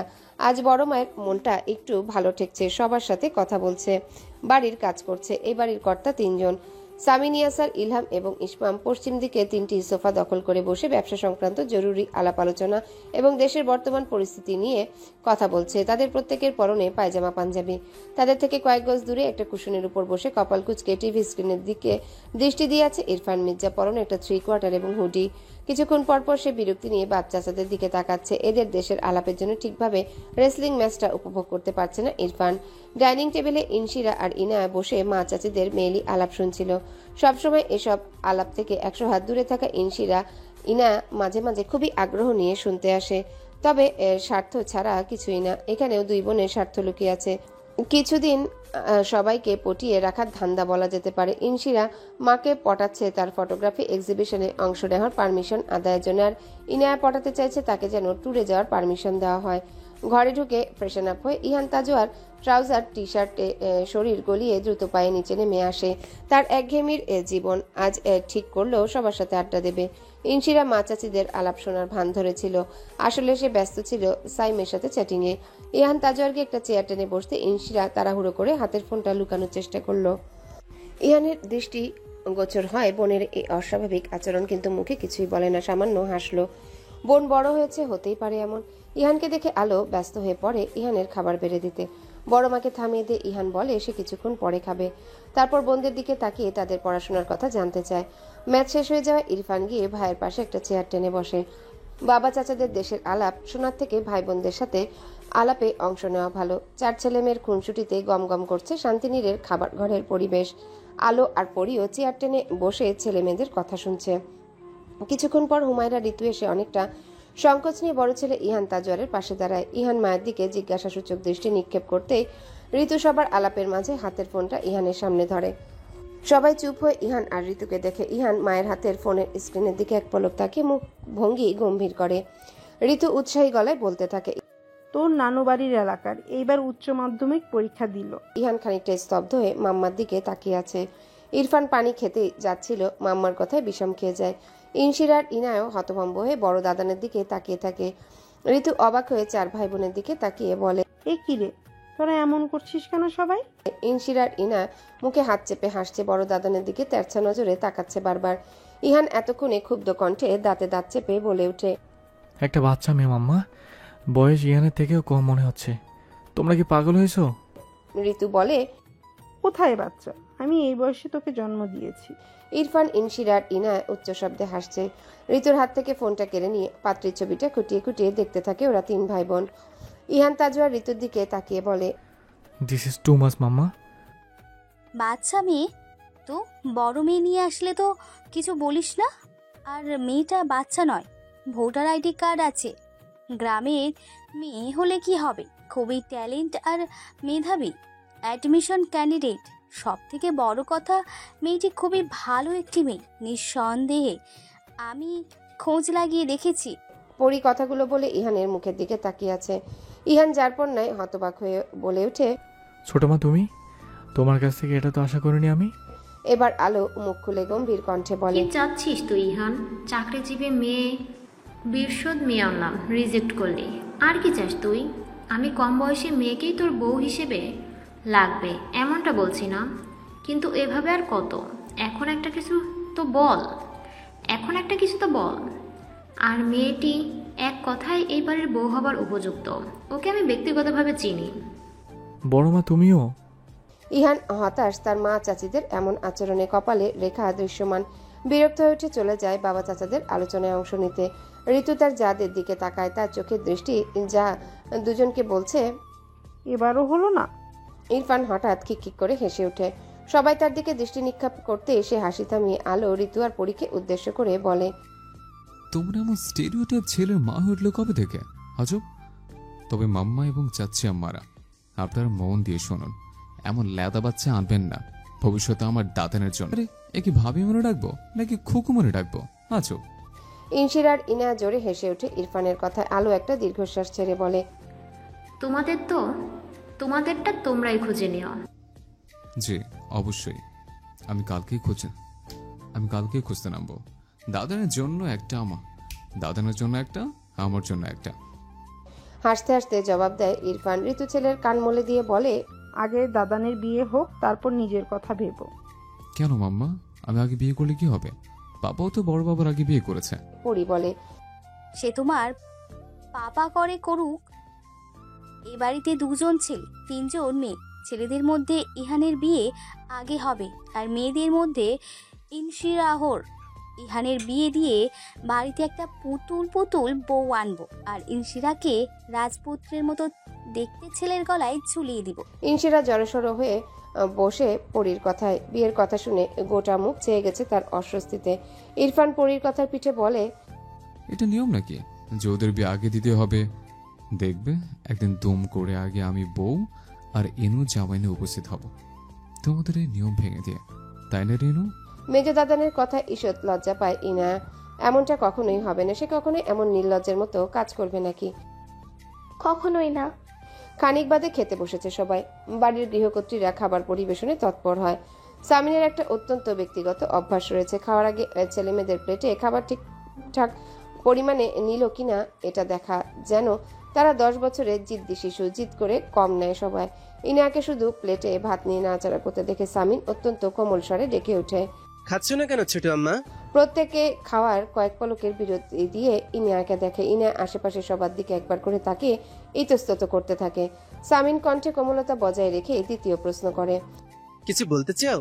হঠাৎ খুব সাহস ভর করে ইনার মনে। বড় আব্বা আর যাই হোক তাকে বকবে না, আর মাম্মা পাপা দাদানেরাও নিশ্চয়ই বড় বাবার সামনে তাকে ধমকাবে না। অনেক বড় একটা সুযোগ কাজে লাগিয়ে ইনা বড় বাবাকে বলে, জি বলতে চাই। কি বলো? সবাই খাওয়া থামিয়ে দিয়ে উৎসুক নজরে ইনায়াকে দেখছে। ইনা একটা ঢোক গিলে বলে, বন্ধুরা সবাই ট্যুরে যাচ্ছে। যাক, তুই যাবি না? যেন ছোটখাটো একটা বজ্রপাত পড়লো ইনার মাথায়। আচমকা বিকট গর্জনে নিজের কান চেপে ধরে সবার মুখের দিকে ভয়ার্থ নজর বুলায়। বড় বাবা বাদে সবাই যেন চোখ দিয়ে ইনায়াকে ভস্ম করে দিচ্ছে, এমনকি ইনশিরাও, যে সবসময় ইনায়াকে সাপোর্ট করে। আজ সেই আপুও ইনায়াকে ধমকালো। ইনার চোখ ফেটে কান্না আসার উপক্রম। ইহান রাগি চোখে বোনের দিকে তাকিয়ে কিছু একটা বলতেই যাবে, ঠিক তখনই সামিন বরফ ঠান্ডা গলায় ইনায়াকে বলে, আর একটু বড় হয় না আম্মা। ইনায়া চোখ নামিয়ে নেয়। চলো চলো দুটি চোখ থেকে টুপ করে এক ফোঁটা নোনা পানি প্লেটে রাখা ঝরঝরে বাসমতি চালের ভাতে পড়ে। তারপর আর কিছু না বলে ইনায়া এদিকে যে রীতিমতো ওকে সবাই কথা শুনিয়ে যাচ্ছে তাও শুনতে পায় না। সে বহু কষ্টে নিজের খাবারটা শেষ করে উঠে এটো হাতে প্রায় দৌড়ে চলে যায় দোতলায়। সবাই কোনো ভ্রুক্ষেপ করে না, যে যার মতো খেতে থাকে। এই একটা ব্যাপারে এই বাড়ি থেকে কোনো ছাড় দেওয়া হবে না, তা সে যত আদরেরই হোক না কেন। ঋতু অন্য সবার মতো নয়, সে বরাবরই নরম কোমল প্রকৃতির। এক হাতে এ বাড়ির 4টা বাচ্চাকে পেলে পুষে বড় করেছে। সবার উপরে সে কখনো চেঁচামেচি করে না। ইনায়াকে ওভাবে দৌড়ে ছুটে যেতে দেখেছে আফসোস মাখা বাক্য বলে ওঠে, মেয়েটা ঠিকঠাক ভাবে খেলোই না। অত লাই দেবেন না তো ভাবি, ওর সব কথা মানতে হবে নাকি? একদম প্রশ্রয় দেবে না ওকে। ইসমাম মির্জা গুরু গম্ভীর কথাগুলো শুধু ঋতুকে নয় শুনিয়ে দিয়ে গেল সবাইকে। রাতের গভীরতা ততটা বেশিও নয়। শান্তিনীরের বাইরের লাইটসগুলো জ্বলে আলো দিচ্ছে একটা বিশাল এরিয়া জুড়ে। বাড়ির মধ্যে নিস্তব্ধতা ছেয়ে আছে, যে যার ঘরে ঘুমানোর প্রস্তুতি নিচ্ছে কিংবা ঘুমিয়েও গিয়েছে। দোতলার পশ্চিম পাশের ঘরটির স্লাইডিং দরজায় গোটা গোটা হরফে পেন্ট করা ইনশিরা বিনতে সামিন, সেই দরজাটা ক্যাচ ক্যাচ শব্দ তুলে হাট করে খুলে বেরিয়ে আসে ইনশিরা। আশেপাশে সাবধানী নজর বুলিয়ে বিড়ালের মতো পা টিপে টিপে এগিয়ে যায় ইরফানের ঘরের দিকে। ইনশিরার ঘরের ডান পাশে ইসমাম আর পরীর ঘর, ঠিক তার পাশের ঘরটায় ইরফানের। দরজায় দাঁড়িয়ে টোকা মারার আগে ইরফানের ঘরের দরজা খুলে যায়। ওপাশ থেকে ব্যস্ত ভঙ্গিতে ইরফান বেরিয়ে এসে দরজা বন্ধ করে ঘুরে তাকায় ইনশিরার দিকে। ইনশিরার ইরফানের হুডির কালার এক ডিপ গ্রে। ইরফান বোনকে দেখে ফিসফিসিয়ে বলে, তো কি আমার ভাই মনে হচ্ছে? সেটা তোর ব্যাপার। ইরফান আশেপাশে তাকিয়ে বলে, চল শিগগিরই, কনসার্ট শুরু হয়ে যাবে। দুজনে পুনরায় পা টিপে টিপে ইনায়ার ঘরের সামনে এসে দাঁড়ায়। ইরফান মৃদু আওয়াজ করে দরজায়। ইনশিরা ফিসফিসিয়ে ডাকে, বনু, এই বনু।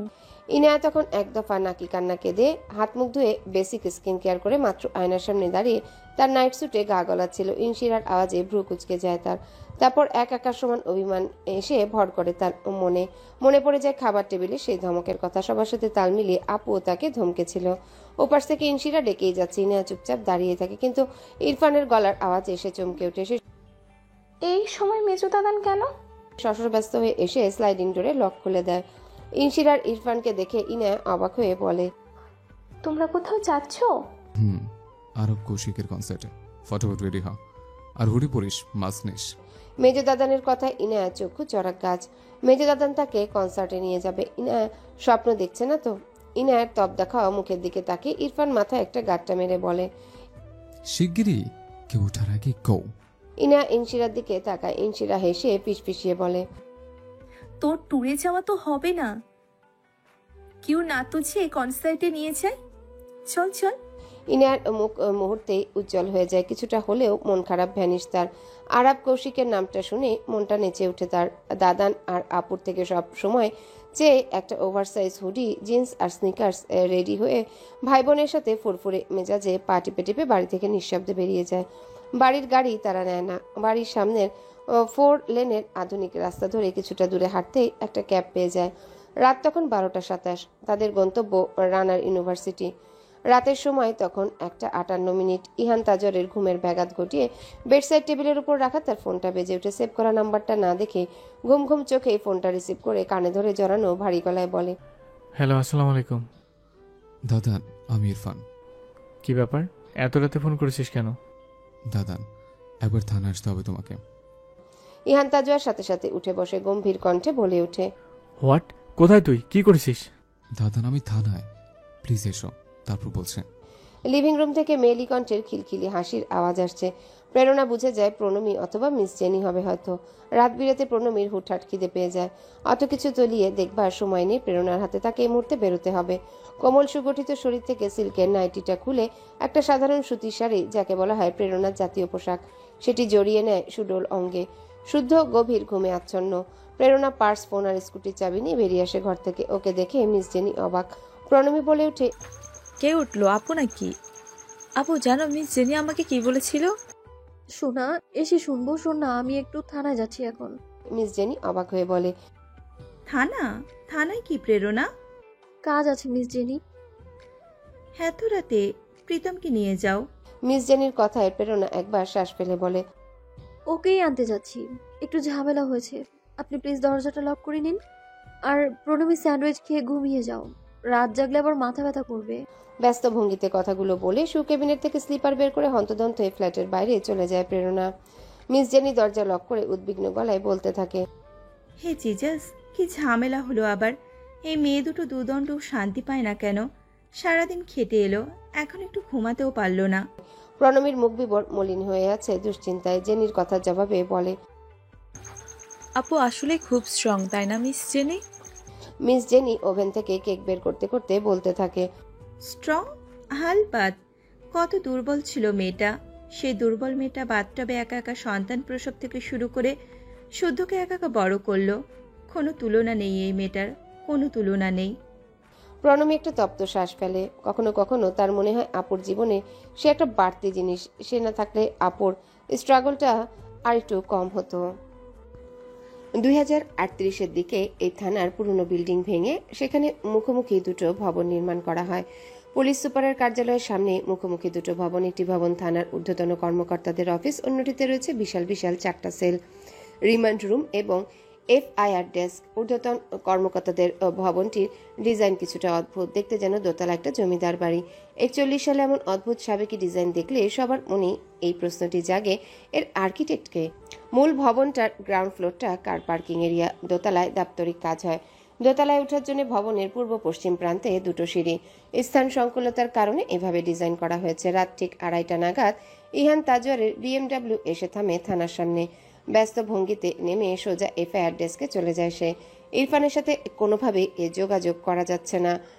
খুব সম্ভবত ফোনের চার্জ শেষ ইরফানের। কনস্টেবল থেকে জানতে পারল ইরফান ওসির কেবিনে।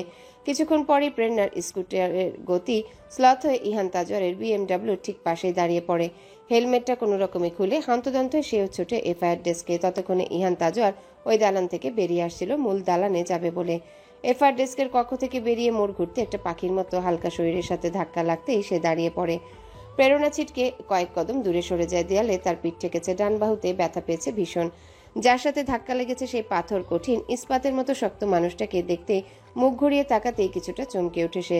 চমকে গিয়েছে ইহানও। কয়েক পল একে অপরকে দেখে দুজনে কিছুটা উঁচু গলায় বলে ওঠে, আপনি? আপনি? থানার মূল ভবনের দোতলার গোল টেবিল রুমে মুখোমুখি দুটো দল। দুটো দলের দলনেতা ইরফান মির্জা এবং প্রীতম হাসান একে অপরের দিকে তাকিয়ে আছে। দুজনেই বেশ শান্ত, কিন্তু এই 4টি চোখ ভয়াবহ হিংস্রতা। যেন সুযোগ পেলে একে অপরের মাথা এই থানা দালানের দেয়ালে ঠুকে দিবে। ঠিক মাঝামাঝিতে একটা চেয়ারে ইহান তাজওয়ার বসে আছে।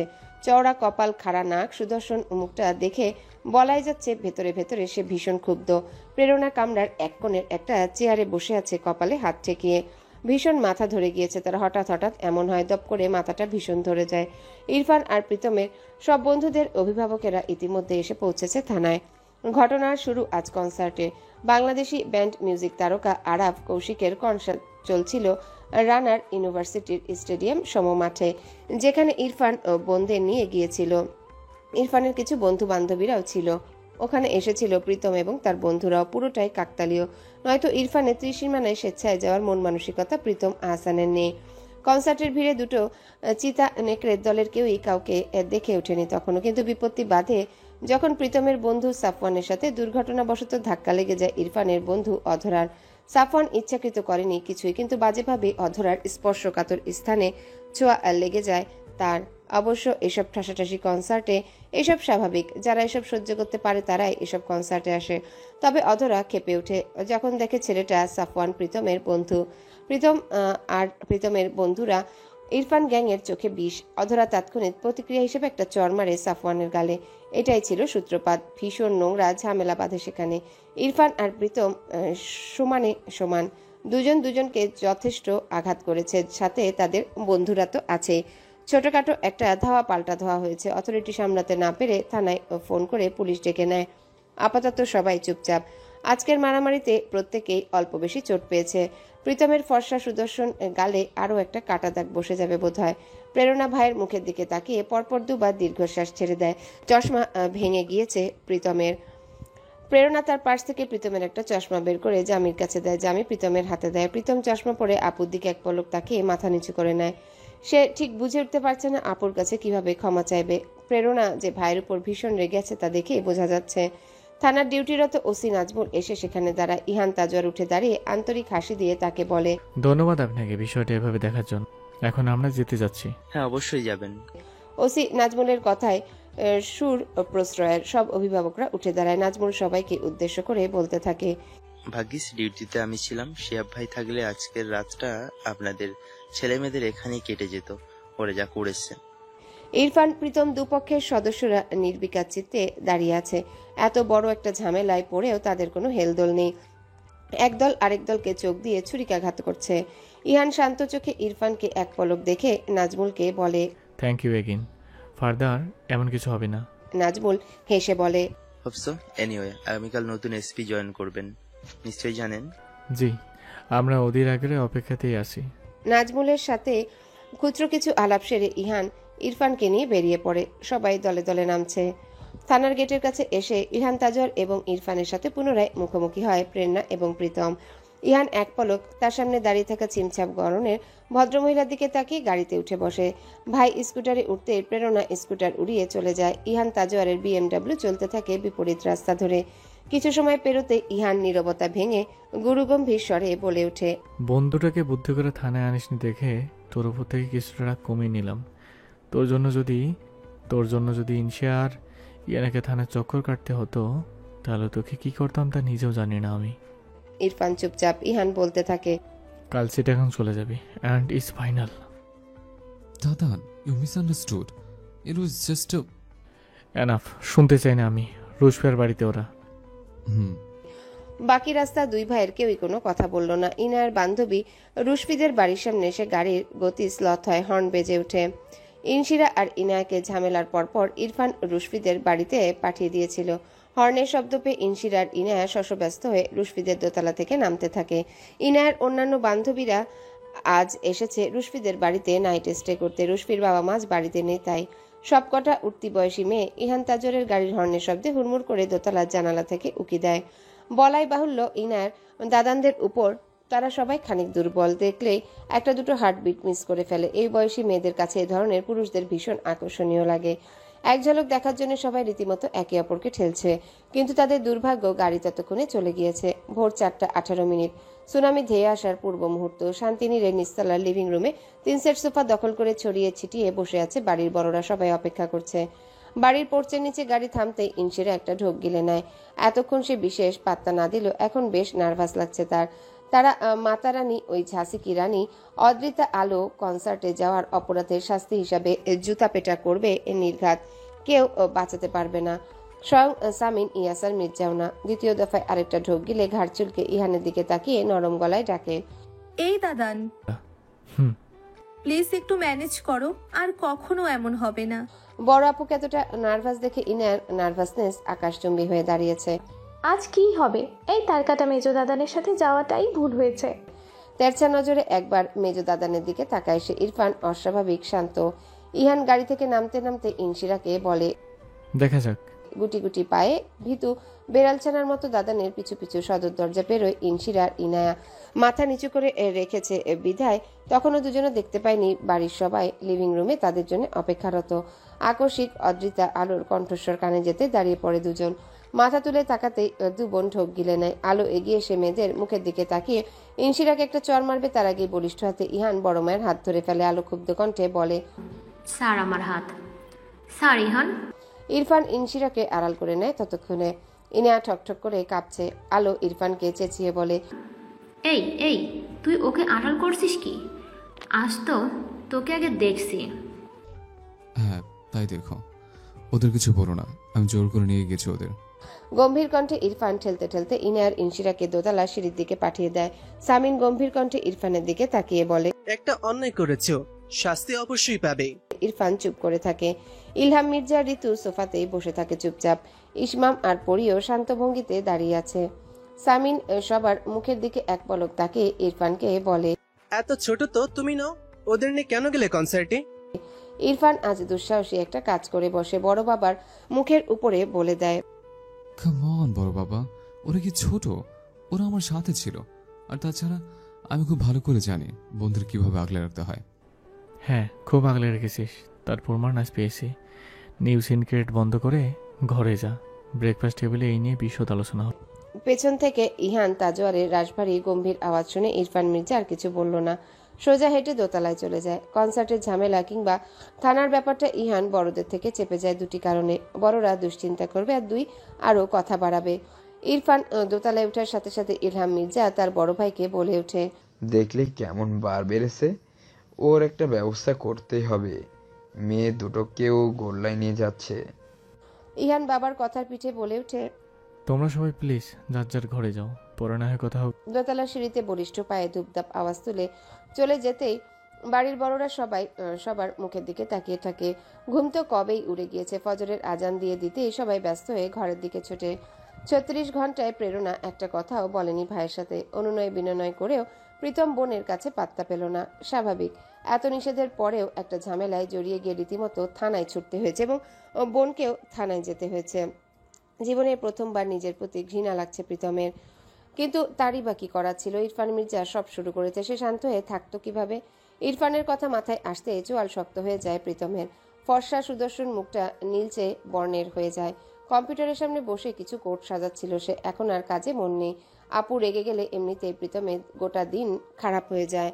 ওই মানুষটাকে কষ্ট দিয়ে তার কিভাবে সবকিছু স্বাভাবিক যেতে পারে? আজ শুক্রবার, সপ্তাহে এই একটা দিন রেস্তোরাঁ বন্ধ থাকে। প্রেরণা আজ বাড়ির কাজে ব্যস্ত ভীষণ। রান্না চাপে কাজের মেয়েটাকে নিয়ে অ্যাপার্টমেন্ট ঝাড়পোছ করছে সে।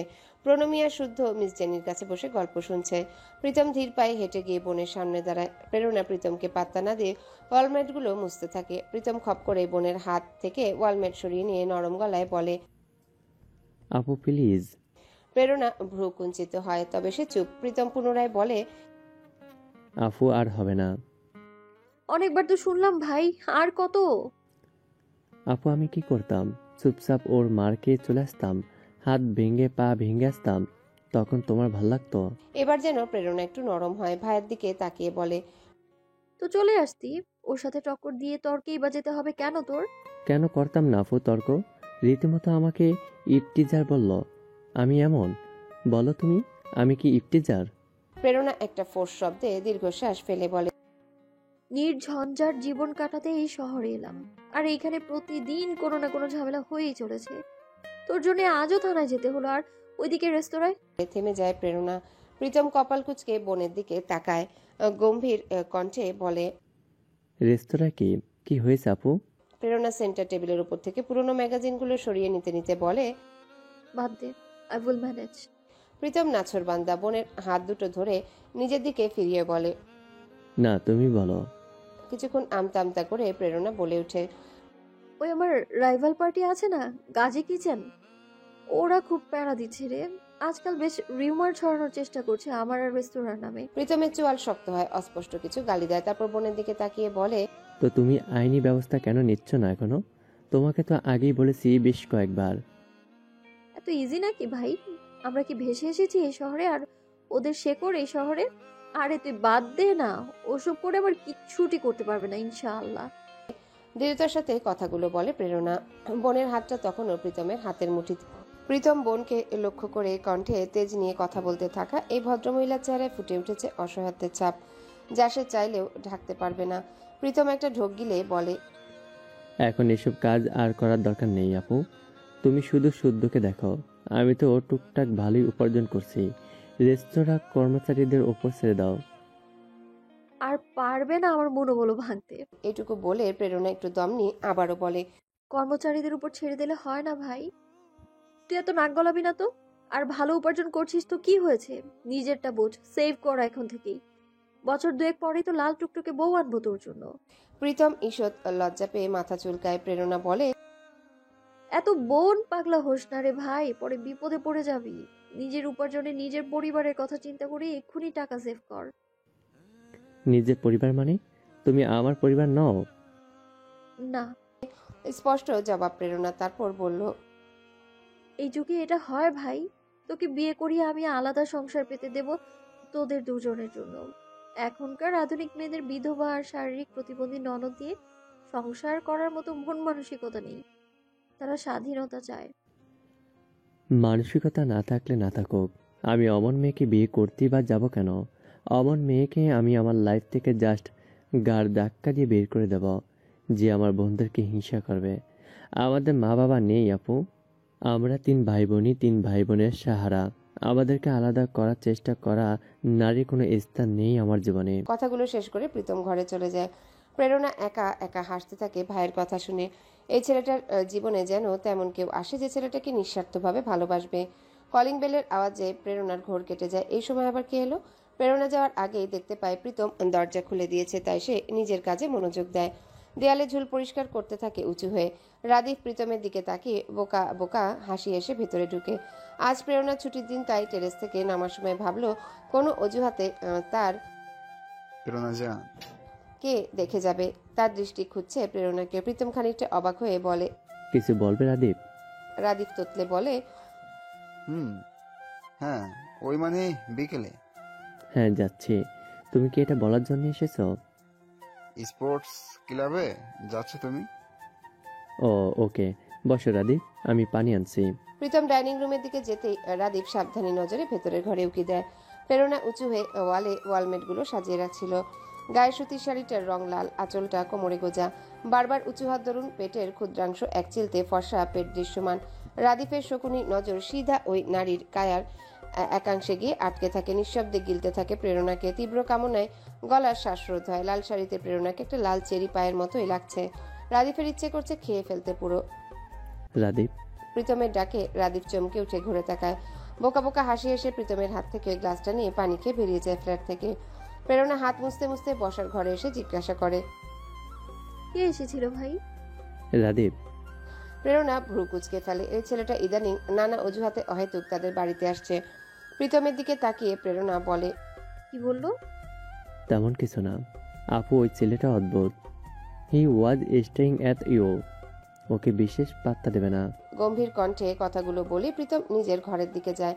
সে রাদীপের দৃষ্টি দেখেছে। ওই নোংরা দৃষ্টি সম্পর্কে সে অবগত। সেও একজন পুরুষ। প্রেরণা থ হয়ে দাঁড়িয়ে থাকে। এইসব কি আর কত দিন কেটেছে 3 কি 4। বাড়ির পরিবেশ এখন বেশ শান্ত। এত দ্রুত শান্তিনীর শান্ত হবার কথা ছিল না, কিন্তু তবুও হয়েছে। কারণ ইহান থানার ঘটনা নিয়ে বাবা চাচাদের কাছে মুখ খোলেনি। ইনশিরা ক্যামেরা নিয়ে ধেই ধেই করে বনে বাজারে ঘুরতে নামেনি।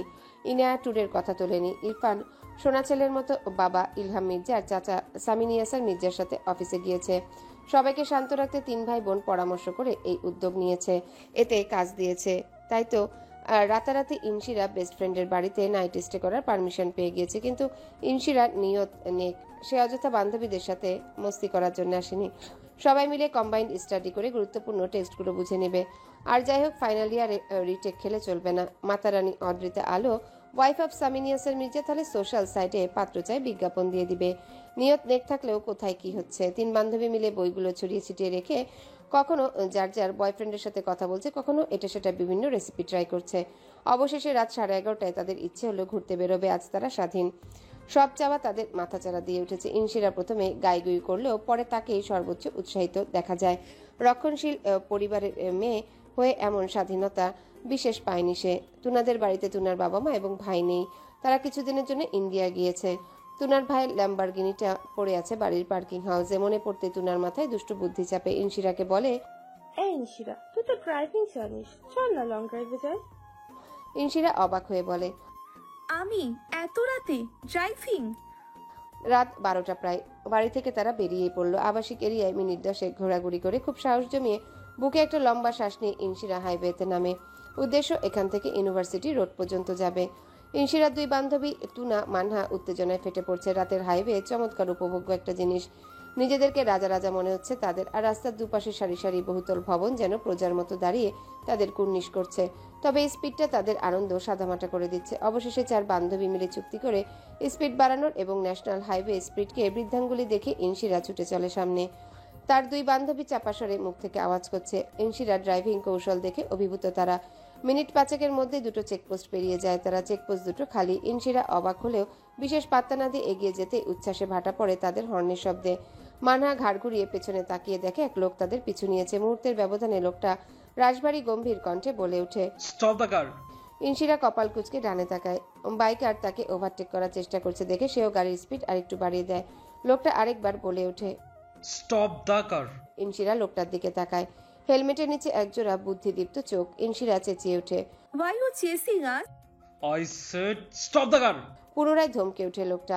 মানহা তুনা বিস্মিত। ইনশিরা কণ্ঠে তেজ নিয়ে বলে, Stay away from our car. নয়তো ঘাড় ধরে থানায় ঢুকিয়ে দিয়ে আসবো। ততক্ষণে লোকটার বাইক ইনশিরাদের ওভারটেক করে সামনে গিয়ে রাস্তা আটকে দেয়। বাধ্য হয়ে ইনশিরা গাড়ির ব্রেক কষে। মুখে চবর্গীয় শব্দ করে ইনশিরা গাড়িতে বসেই চেঁচিয়ে বলে, Who the hell are you? Bike থেকে নেমে লোকটা টানটান হয়ে দাঁড়ায়।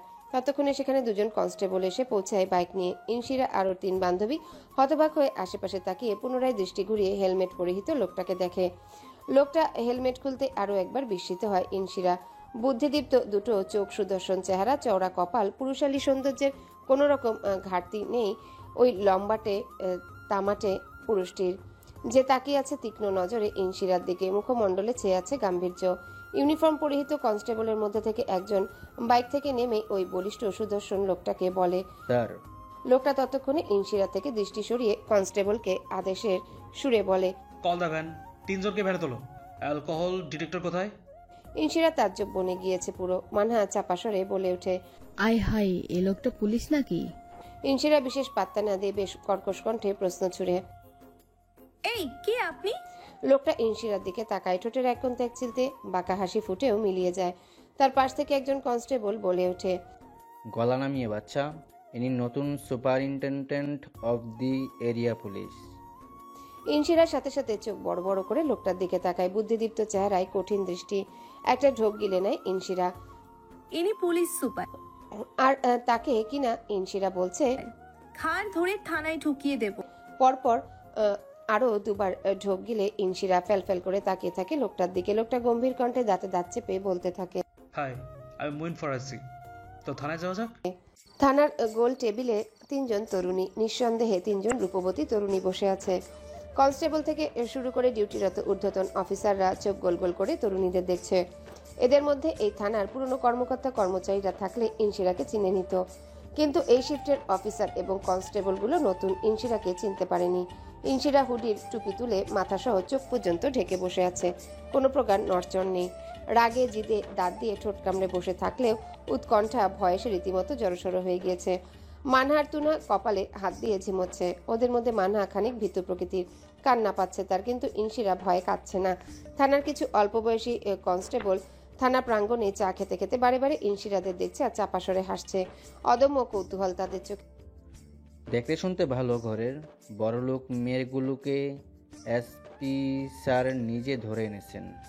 নিশ্চয়ই কোনো বড় কেস হবে, হয়তো নিশ্চয়ই মাদেরকে কেস হবে। এই কেসে 2 জন ইনচার্জ কনস্টেবলকে পাশ কাটিয়ে যেতে দেখে আরেকজন কনস্টেবল জানতে চায়, এই কেস কি রে?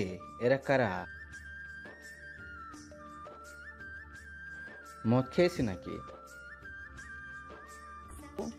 আপনি আমার বাবাকে চেনেন? তারপর তাই বলেন। নতুন স্যার ভীষণ জাদ্রেল।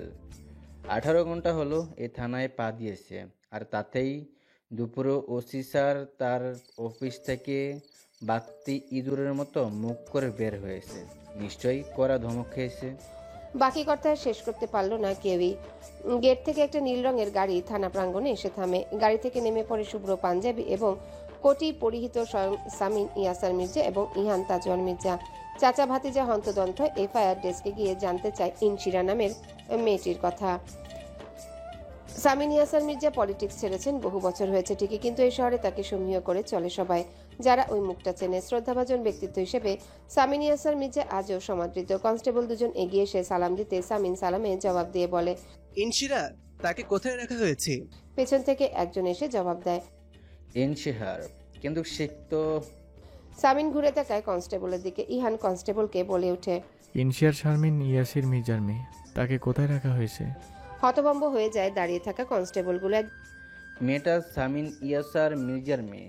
এসিপি স্যার, একটাবারের জন্য মেয়েটার বাপের নামগুলোই না মেয়েটা থেকে এত বিরাট কেলো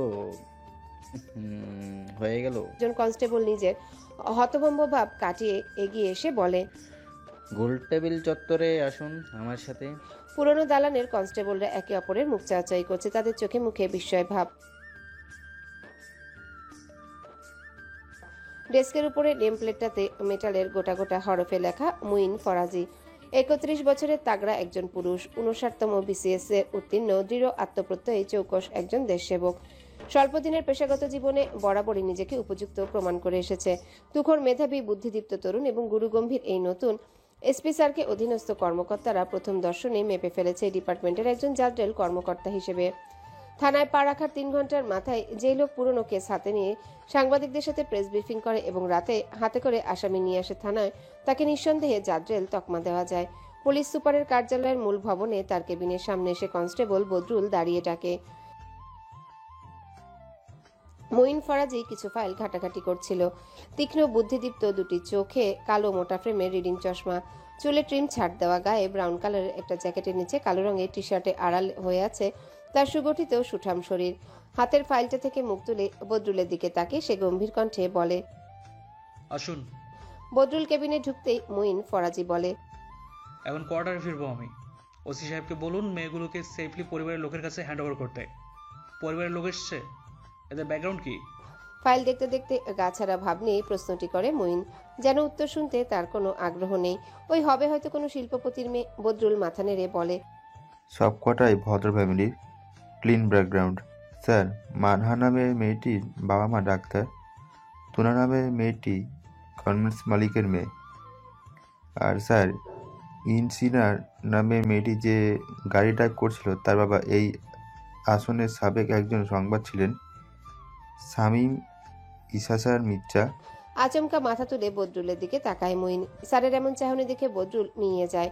সে কি কিছু উল্টাপাল্টা বলল? মুইনের ভ্রু কুঞ্চিত, চোখে মুখে খানিকটা বিস্ময় এসে জড়ো হয়েছে। অবাক হওয়ার ভঙ্গিমাতেই বলে, সামিনী আসার মির্জার মেয়ে? জি স্যার, জি স্যার, আপনিও চেনেন তাকে, বড় ভালো লোক, এসেছে সে মেয়েকে নিতে। হাতের ফাইলটা ধপ করে বন্ধ করে ডেস্কের উপর রেখে মুইন ত্রস্ত পায়ে হেঁটে কেবিন থেকে বেরিয়ে যায়। কনস্টেবল বদরুল ঠায় দাঁড়িয়ে আছে। এসিপি স্যারের আবার কি হলো? ইনশিরা পাপাকে দেখে লাফিয়ে উঠে পাপার গায়ে এক প্রকার আছড়ে পড়ে। সামিন মেয়েকে আগলে নিয়ে মিহিসরে বলে, ডোন্ট প্যানিক আম্মা, নাও টেল মি হোয়াট হ্যাপেন্ড। ইনশিরা মাথা তুলে পাপার দিকে তাকিয়ে আমতা আমতা করতে থাকে। পাপা, আমি হাইওয়েতে ওই লোকটা, আমি আসলে। খুলে বলেছি। গম্ভীর সুরে আদেশ ইহানের। ইনশিরা দাদানের দিকে ভীত চোখে তাকিয়ে বলে, দাদান, আমি আসলে। সম্পূর্ণ কথাটা খুলে বলার আগে কামরার দরজায় মুইন ফরাজি এসে স্থির হয়। 5 ফুট 11 শরীরের, আত্মবিশ্বাসী দুটো চোখে কৌতূহল এবং খানিকটা বিস্ময় নিয়ে একবার সামিনী আসার মির্জা আরেকবার উজ্জ্বল শ্যামবর্ণের ছিমছাম গরনের মেয়েটিকে দেখে। এতক্ষণে মুইন ফরাজি ইনশিরাকে ভালো করে খেয়াল করে। মেয়েটির পরনে পুরুষালী বেশভূষা, তবুও মুখ থেকে নারী সুলভ স্নিগ্ধতা ঢাকা পড়েনি একবারও। মুইন শান্ত চোখে তাকিয়ে আছে।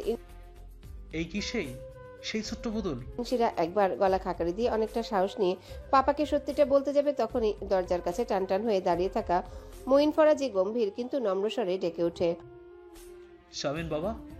সামিন ঘুরে তাকায়। মুইনকে চোখে দেখেই তার চোখ দুটো জলজল করে ওঠে, ঠোঁট প্রশস্ত হয় হাসিতে। ইনশিরা মুইনকে দেখতে পেয়ে ইহানের পেছনে আড়াল হয়ে দাঁড়ায়। ওই জাদ্রেল লোকটার সামনে পড়তে আর ইচ্ছে করছে না তার। ইহান মুহিনের দিকে এগিয়ে গিয়ে হাসি দিয়ে হাত মেলায় মুইনের সাথে। সামিন তখনও দাঁড়িয়ে মুইনের পা থেকে মাথা অবধি দেখছে। মুইন এগিয়ে এসে সামিনের সাথে কোলাকুলি করে।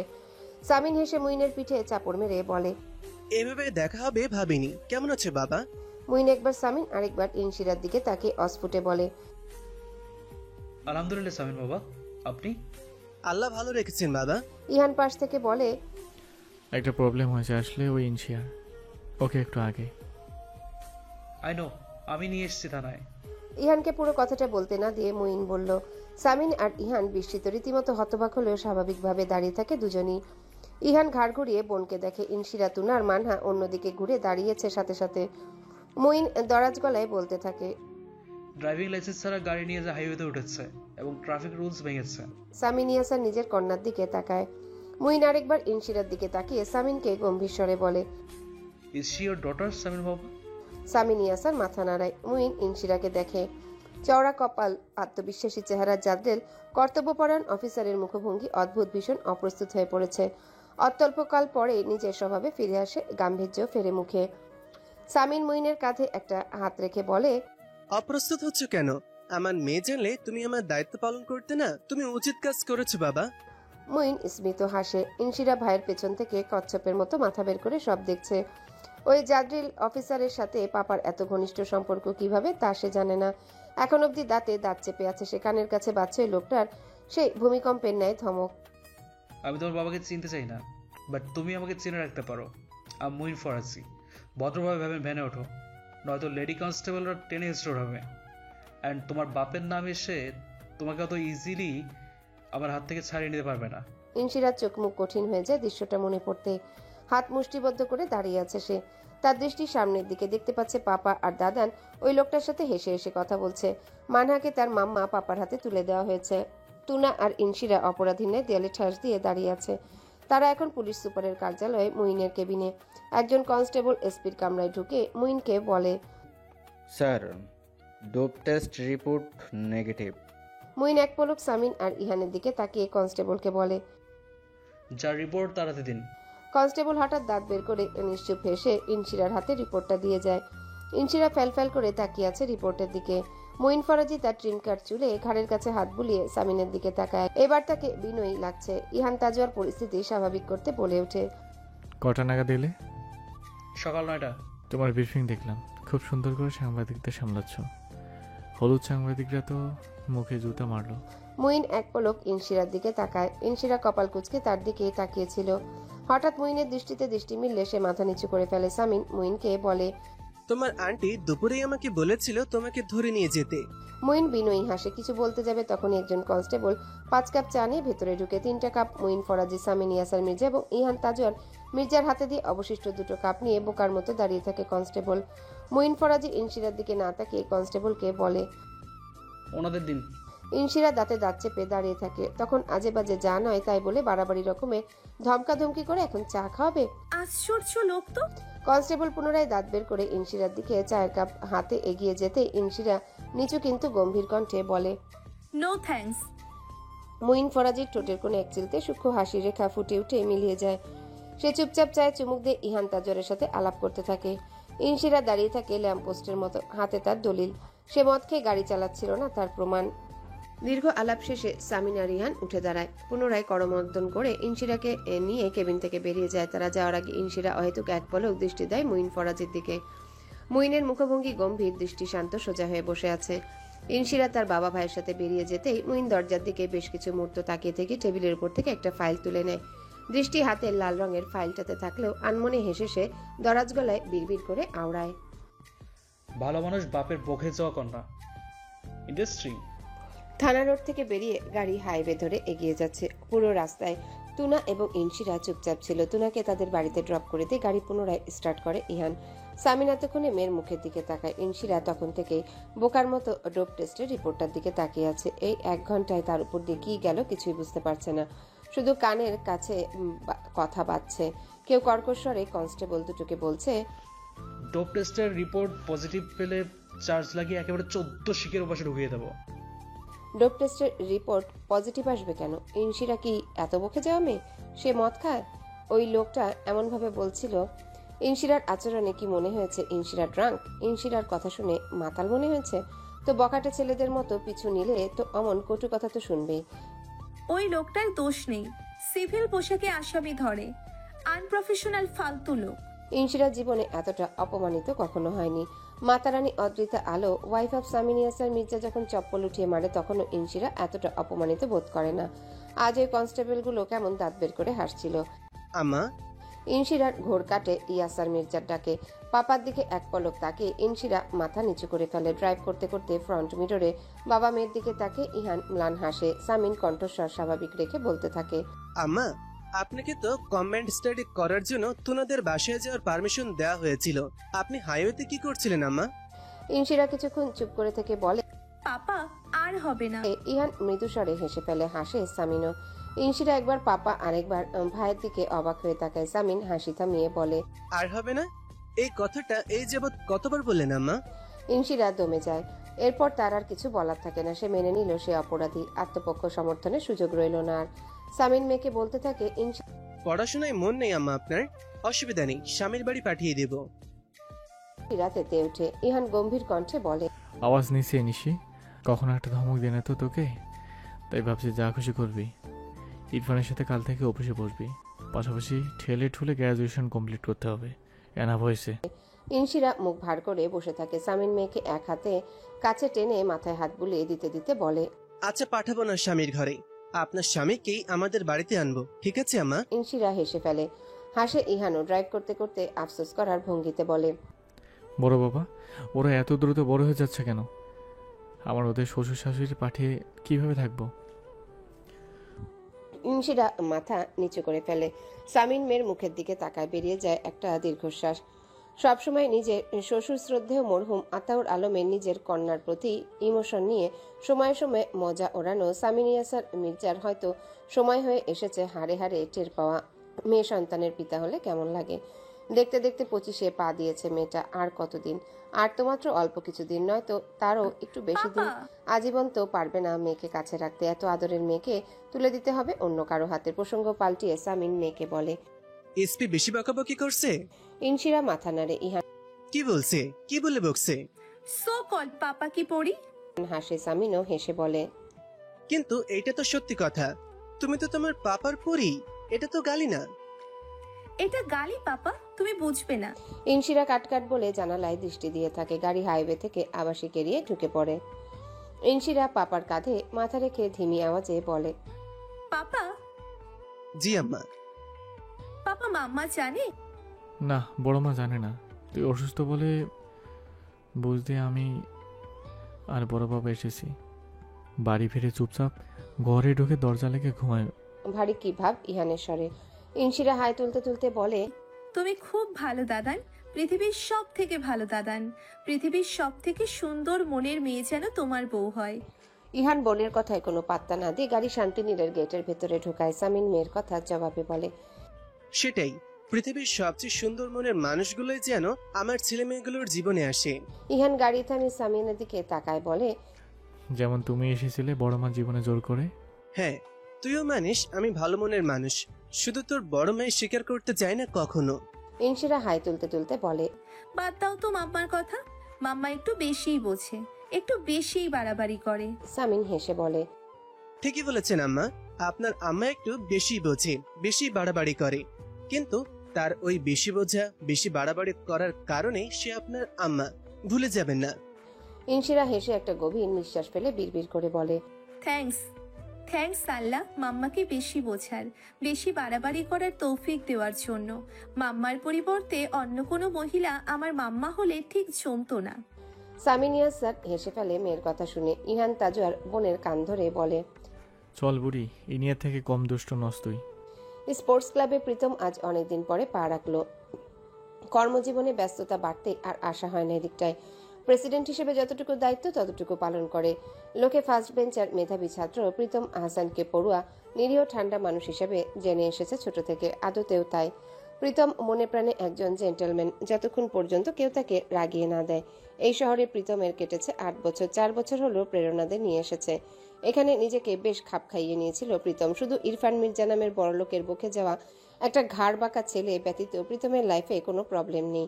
তবে প্রচলিত কথায় আছে, প্রবলেমের মতো একটা প্রবলেম থাকলে যথেষ্ট। ইরফান হচ্ছে সে ধরনের প্রবলেম। কোথা থেকে হুটহাট চলে এসে প্রীতমের সাথে লাগে, ঠিক যেমন স্পোর্টস ক্লাবে হঠাৎ দেখা দুজনার। অবশ্য নির্দিষ্ট দূরত্ব বজায় রেখে নিজেদের গ্যাংয়ের সাথে আলাপচারিতায় ব্যস্ত তারা। 1 কি 2 বার চোখাচোখি হলেও বিশেষ পাত্তা দেয়নি কেউই। দুজনেই দুজনের বড় ভাই আর বড় বোনের শাসন আমলে নিয়েছে তা বোঝাই যাচ্ছে। ভলিবল কোর্টে প্রীতম যখন ম্যাচ শুরুর আগে দলকে ইনস্ট্রাকশন দিচ্ছিল, ঠিক তখনই ইরফানদের কোর্ট থেকে একটা বল এসে প্রীতমের গায়ে পড়ে। বলটা ধরে ফেলে প্রীতম। চেষ্টা করে নিজেকে যথাসাধ্য শান্ত রাখতে। সে আর কোনো ঝামেলা বাঁধাবে না। ঘুরে তাকায় ইরফানদের দিকে। ইরফান মির্জা তার দিকেই তাকানো। তার ঠোঁটের কোণে তাচ্ছিল্যের হাসি। প্রীতম বরফ ঠান্ডা গলায় বলে, হোয়াট? শোন, তোর সাথে আমার কোনো লেনা দেনা নেই। Leave me alone. রিপ্রির ব্যাপারটা তো মিটিয়ে গিয়েছে। এখন আবার কি সমস্যা তোর? এই স্পোর্ট ক্লাব, তাই তো? ওকে যা, আমি আমার প্রেসিডেন্টের পদ থেকে অব্যাহতি নিয়ে নিলাম। আজ থেকে তুই এই ক্লাবের প্রেসিডেন্ট। ইরফান তাকিয়ে আছে, তার কোনো ভাবান্তর নেই। প্রীতম দাঁতে দাঁত চেপে বলে, তবুও বলছি লিভ মি অ্যালন। আমার তোর মতো বড়লোক বাপ চাচা নেই, আর না আছে পাওয়ারফুল বড় ভাই। তুই কেন আমার পেছনে পড়ে আছিস? প্রীতমকে থামিয়ে জামি বলে ওঠে, ওই প্লিজ ছাড় তো। ওকে চল আমরা টুর্নামেন্ট শুরু করি। সেটাই, ওকে নিয়ে আমার মাথা তো নেই, বড় লোকের দিদি ছেলে। প্রীতম তার দলের কাছে ফিরে যায়। ইরফান টান হয়ে তখনও দাঁড়িয়ে তীক্ষ্ণ দৃষ্টিতে প্রীতমকে দেখছে। তার গ্যাংয়ের নিক্সন বলে ওঠে, কি কথা বাপরে, সবসময় সব স্থানে তোকে হারিয়ে বলে, তোর সাথে আমার কোনো লেনা দেনা নেই। ইরফান এবার একটা পৈশাচিক হাসি দেয়, তারপর বলে, ওরা আমার সাথে লেনাদেনা নেই, কিন্তু আমার তোর সাথে লেনাদেনা আছে। 23 বছর আগে রেডিও স্টেশন রোডে ইহান তাজওয়ার মির্জা যখন বড় বাবার সাথে ঘুরতে বেরোতো, তখনও জায়গাটা এরকমই শুনশান থাকতো। আজও ঠিক সেরকম রাস্তাটা। এত বছরের সবকিছু পাল্টেছে, সরকার পাল্টেছে, শাসন পাল্টেছে, গোটা দেশটাই পাল্টেছে। পাল্টায়নি শুধু এত বড় শহরের এই রাস্তাটা। ইহানের বিএমডব্লিউ এই রাস্তা দিয়ে যখনই যায় তখনই ছোটবেলার কথাগুলো মনে পড়ে ইহানের। মাম্মা পাপার থেকে ইহান বড় বাবার কোলঘেঁষা ছিল বেশি। বড় বাবার সাথে কত সময় কেটেছে এই রাস্তায়, তাকে নিয়ে বড় বাবা ঘুরতো। শহরের পশ্চিম থেকে 30 কিলোমিটার প্রশস্ত এই রাস্তাটা চলে গেছে সোজা এয়ারপোর্টের দিকে। অন্তর তখন থেকে তার ভাইকে একটা কথা বলার চেষ্টা করছে, কথাটা পেটে আসছে কিন্তু মুখে আসছে না। বেমালুম ভুলে গিয়েছে। ইদানিং পার্টির কাজের চাপে এমনটা হচ্ছে। ইহান আর চোখে এক পলক অন্তরের দিকে তাকিয়ে গুরুগম্ভীর স্বরে বলে, হ্যালো বন্ধুরা, পরবর্তী পার্ট খুব তাড়াতাড়ি আসবে, তো সবাই অপেক্ষায় থাকো। আর চ্যানেলটি যারা এখনো সাবস্ক্রাইব করোনি তারা পরবর্তী পার্ট দেখার জন্য চ্যানেলটি সাবস্ক্রাইব করে রেখো। ধন্যবাদ সবাইকে, আমাদের সাথেই থেকো।